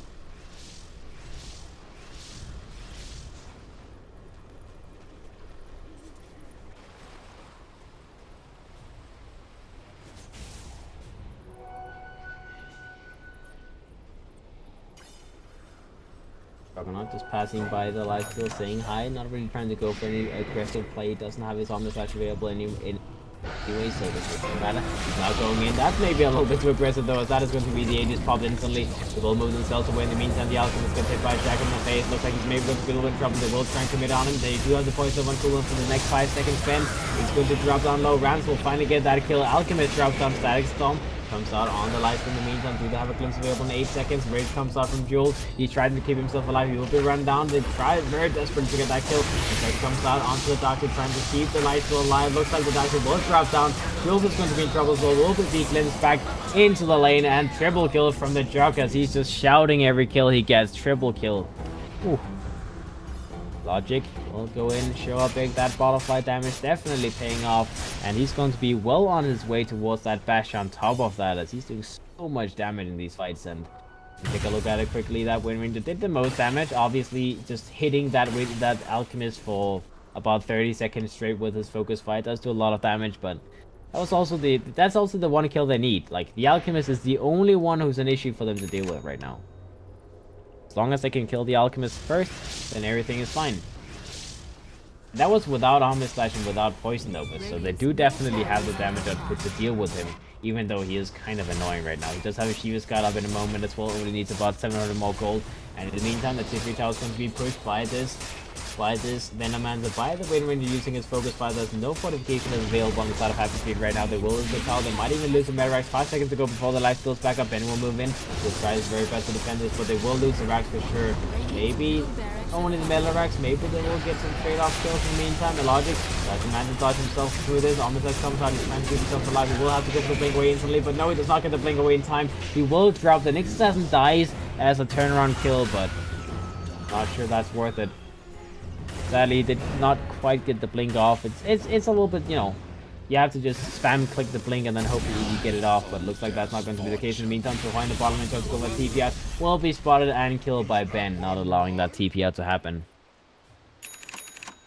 Alright, so 2 for 1 in that push, but they still got the tier 3 tower, they got the Rax as well, so it's a work in progress for EVOS, but it's definitely happening. They won a good team fight before that, and now they're suddenly going to be the ones roughly having a 2000 net worth lead, which is good. Slaughter having a BKB completed now, that's a nice upgrade. The Venomancer is moving towards a, looks like a Dragonlance / Hurricane Pike kind of deal. And I'm not sure what on top of that is.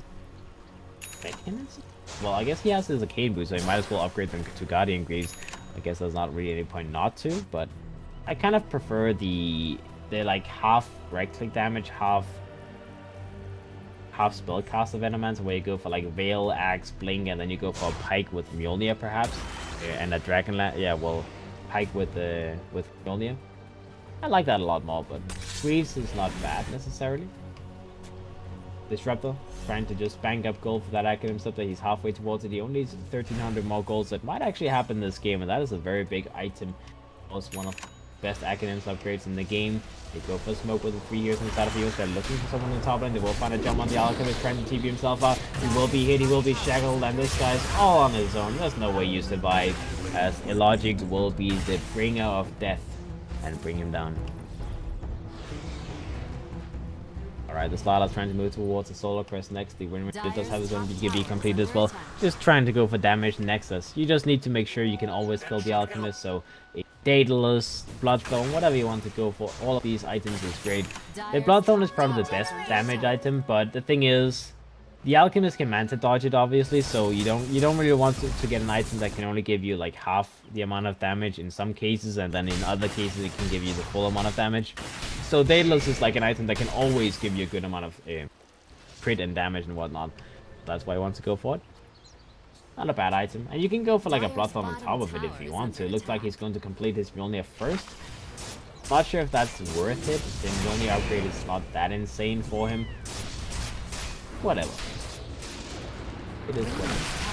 Alchemist for 20 seconds. Vacuum Wall comes out. Poison over from the Venomancer comes out. The Static Storm is going to be used. Is that a Storm? Static Storm again? No. Disruptor's defensive Static Storm. Almost like, what the hell is the Static Storm always stolen? But no. In the meantime, that Poison Over is going to keep Happy Feet at bay. That Healing Water is keeping the Rubik alive, so he doesn't have to use any of the shrines. But look at that damage. He's being burned down either way. EVOS, they go in. They don't really get anything done. Bring down the tower to about half HP, but that's the only trade-off they can get. Meantime, Illogic will move himself back. Does have his blink available in a second. Oh, Next Assassin trying to go for Infant Impale before he gets the blink away, but not quite in time. Like a logic, he's going to go for a BKB purchase as well. Doesn't want to go for a special just yet. They just want to have as many BKBs as they possibly can.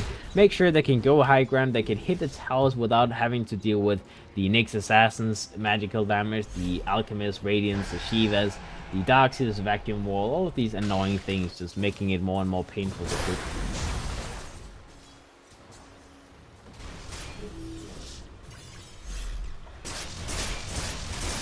Right. 2,000 net worth inside of EVOS. Quite a lot when you're against Alchemist. Like, Alchemist is like a hero that should add a natural like 3,000 or 4,000 net worth to your side. At this point, maybe even more.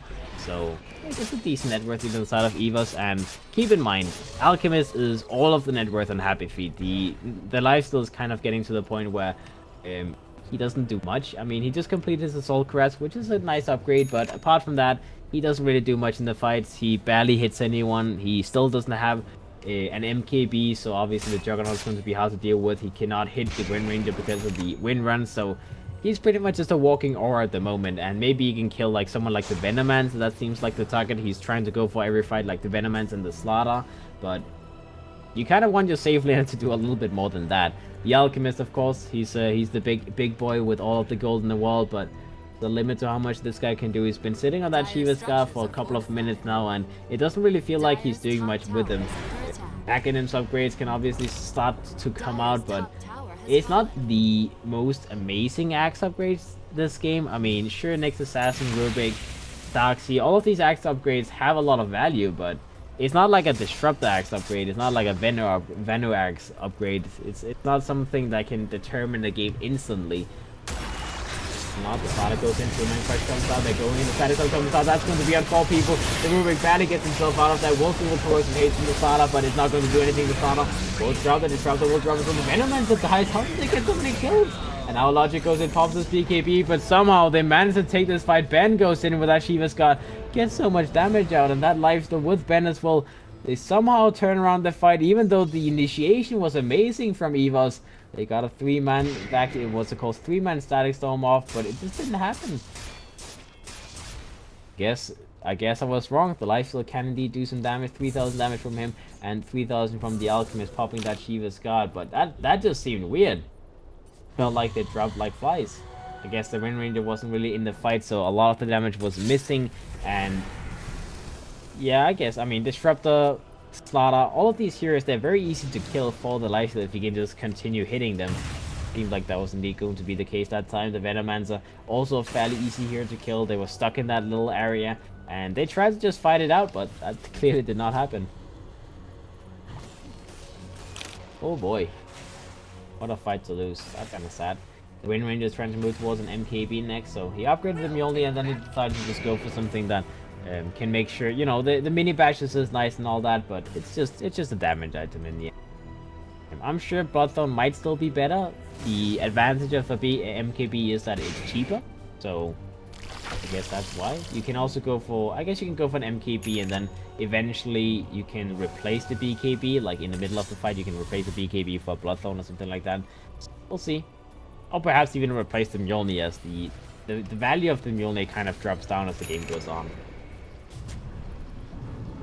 In the meantime, Slaughter gets it out in the pit, they try to run him down, they go in, they go for the storm, he goes to the BKB, will be alive for the moment. In the meantime, Shackle comes out, not able to hit on the Rubik, he will be able to get himself out of there. And that's going to be the end of that little skirmish out of the Roshan pit. That both teams is trying to just scout out when the Aegis is going to be available, when Roshan is going to be back up, but no one is killing anyone. No one is killing anyone. Blink Force Off is available on the Rubik, he will have an Acronyms now on him as Ben decided to give the first axe away. Was it the first one? Yeah, that was. So axe on Rubik, probably the best Acronyms in the game, as well as there's a lot of big steals you can go for, like the, well, I mean, the Focus Fire is kind of mad, but you can steal the Poison Nova with axe, you can steal the Static Storm with axe, which is amazing. You can repeatedly in the middle of the fight like steal Power Shots, steal Plague Wall, steal a Venomous Scale, steal the Spin, steal the Omnislash. Like, there's a million things you can try and go for with the Rubik, and hopefully do a lot of damage in the middle of the fight. Let's see in the meantime, BKB gets popped by this Green Ranger. The static bomb comes, but that's an axe static bomb. They're not able to use anything. The shackle is insane as the lifesteal and the Nyx will both drop down. Lives back onto Yash on that disruptor. They're trying to run him down. They will use the crucial on him from that Juggernaut. They will kill him as well. Double kill from Rams as that shackle was beautiful with that static storm as well. That was the first show of that axe static storm from the disruptor, and he just annihilated the lifesteal as well as that Nyx assassin. None of them able to do anything. Buybacks come out from Happy Feet, both the lifesteals as well as the Doctor uses that buyback. In the meantime, in the bottom lane, they find the Alchemist with the rest of EVOS, so they bait out buybacks, and they also get the big kill on the Alchemist in the meantime. Very nice pick off there. He thought he was safe. He thought he could split push a little bit, but he was wrong. He gets jumped on and killed. Not able to get his BKB off in time in that little situation. And as he now, he might have to use his buyback as well as a fight without the Alchemist. It seems like no fight at all for the side of Happy Feet. So let's see, the push is going to commence. Happy Feet move up to the high ground. They do have that Juggernaut BKB available. 9-second BKB. They try to jump in. They try to force a fight. Alchemist goes for the buyback. Will run him down. Shiva's guy comes out. The life in the meter on the back and tries to focus on the Venom Man. He goes for his poison. Will falls off himself away. They're going to be alive. The Wind Ranger will be the first one dropping down. Didn't quite get his BKB up in time there. A lot of quick comes on the Alchemist. They're trying to just push them back. They got the buyback they wanted. 3 buybacks used inside of Happy Feet on every single core hero on their side. They're not trying to run down the disruptor, but nope. Darcy will be glimpsed back, and I guess that's going to be the end of the chase. Maybe they're looking for turnaround. They do have the Armor Slash available. Maybe. Or not.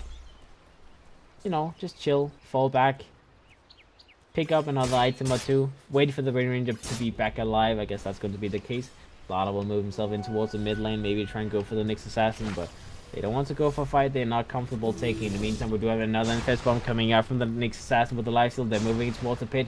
Roshan is going to be available. They get spotted out by those poison that was from Avil, so he's able to go in for jump. He has his poison available in 5 seconds. They want to defend this. Lada comes in from the backline, sees the dark set, buyback from the rain in the meantime. The Alchemist tries to go for a stun. Will go for BKB. Will get the stun off on the Lada in time, using the BKB just in case he gets a stealth stun on him. The Lada will be taken down in the meantime here. So this BKB available, didn't get it off in time though, and I guess the Wind Ranger made a difference. 70 seconds on the sidelines on this Slaughter, but they do secure themselves with the Roshan. Does not go into the enemy hands.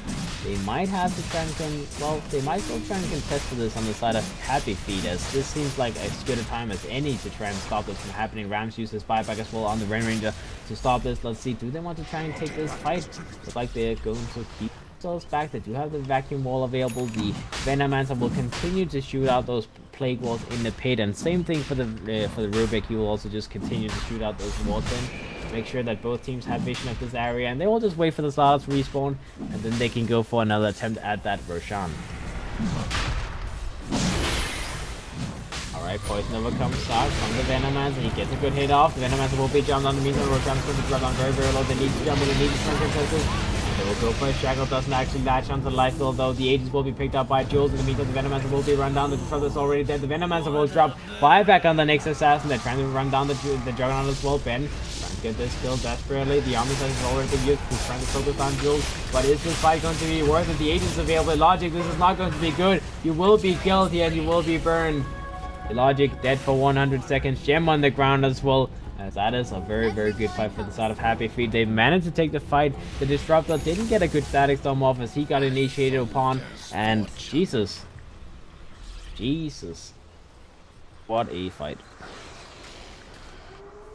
Alright, so 3 people down inside of EVOS. They have a buyback available in the Juggernaut. No buyback available in the Venomancer though. It looks like Happy Feet, they want to try and force this. They did use the buyback in the Nyx assassin, so they only have the Rubik's buyback up and running for this next upcoming push. But they have Aegis in the life list. They should feel pretty safe going for this push. They want to at least force a buyback on the Jug, if anything. Like they will go in, they'll force down that tier 3 tower. Jules will wait for his next rage to be available. He needs to chill a little bit, but Ben, he'll just go up on the high ground. He has his BKB up and running anyways if he needs to use it. The power shots will be shot out every couple of seconds by Rams.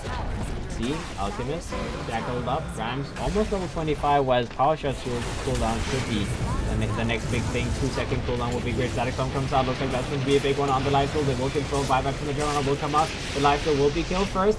The Aegis will be pop, so they look to try and defend him. Ben already used his BKB. I don't think they can help him here. I see Jules trying to get himself out. They go for a Nix's last jump. They get a jump on the Juggernaut. He may be killed here. Looks like Juggernaut will drop down. That's a Juggernaut dead for 2 minutes. Venomancer comes back in. Poison Level comes out. Rams is going to be burned down on the sideline. Ben continues fighting. Jules gets out of that. He does have his cheese available. Will eat the cheese, so he still survives. Ben keeps on fighting. The starter goes in, tries to get a crush off. Will be taken down as well. Looks like EVOS they've lost 2. This might be the game as Happy Feet. They're fighting 5 versus 3. 3 dead. Gold, starter, and Juggernaut both dead for the next 80 seconds. That's a long time to wait. Rams need to get a dreaming shackle shot off if they want to hope to take this fight. Spike Carapace comes out from Jesse Vice, just trying to be a little bit annoying. K3 Tower gets taken down in the meantime. Shackle comes out from the Rubik. On the disruptor. In the meantime, Ben goes in, zones him out a little bit. Will be surged up back towards the mission. He needs to continue pushing. They're going for the end. They want to go for the throat as the Rax has been taken down. And bottom lane, I mean, there's still 2 towers up here, so there's no point trying to push that. They want to try and force as much down as they possibly can. Ben does have his ultimate available in a couple of seconds. Jules still alive for the moment. Will back himself up. Will try and heal up a little bit. He needs to keep himself a little bit safe in the meantime. Rams goes in from the side and tries to focus down the Darkseid. Will almost be able to kill him, but not quite enough. Jules will try and burn him down. In the meantime, the Trotter will be taken on first. When Ranger gets controlled, he will die as well. That is 2 down the side of EVOS. Still no buybacks available on anyone. Venoman's a one-man army. He will have to fight this. 20 seconds to go before the starters back up. 25 for the Juggernaut, but the tier 4 towers will fall. That is 1. That is 2. The throne will be worked. That Avil needs to go in and suicide, but the GG will be called. As that is the end. There's nothing that the Venomancer can do. No ultimate, no nothing. They will lose this game. Happy Feet. They lost the first game, but they fought their way back into the 2-1 victory against EVOS. They will move to the grand finals versus Geek Fam in ProDotA Cup Season 6. Let's see if they're going to be able to take that one, as that should be an interesting series. I hope you guys enjoyed. I'm Ben Mac King casting this game. You're welcome to follow me at my Twitter. You can see that on the screen. But either way, guys, peace out. I hope you enjoyed.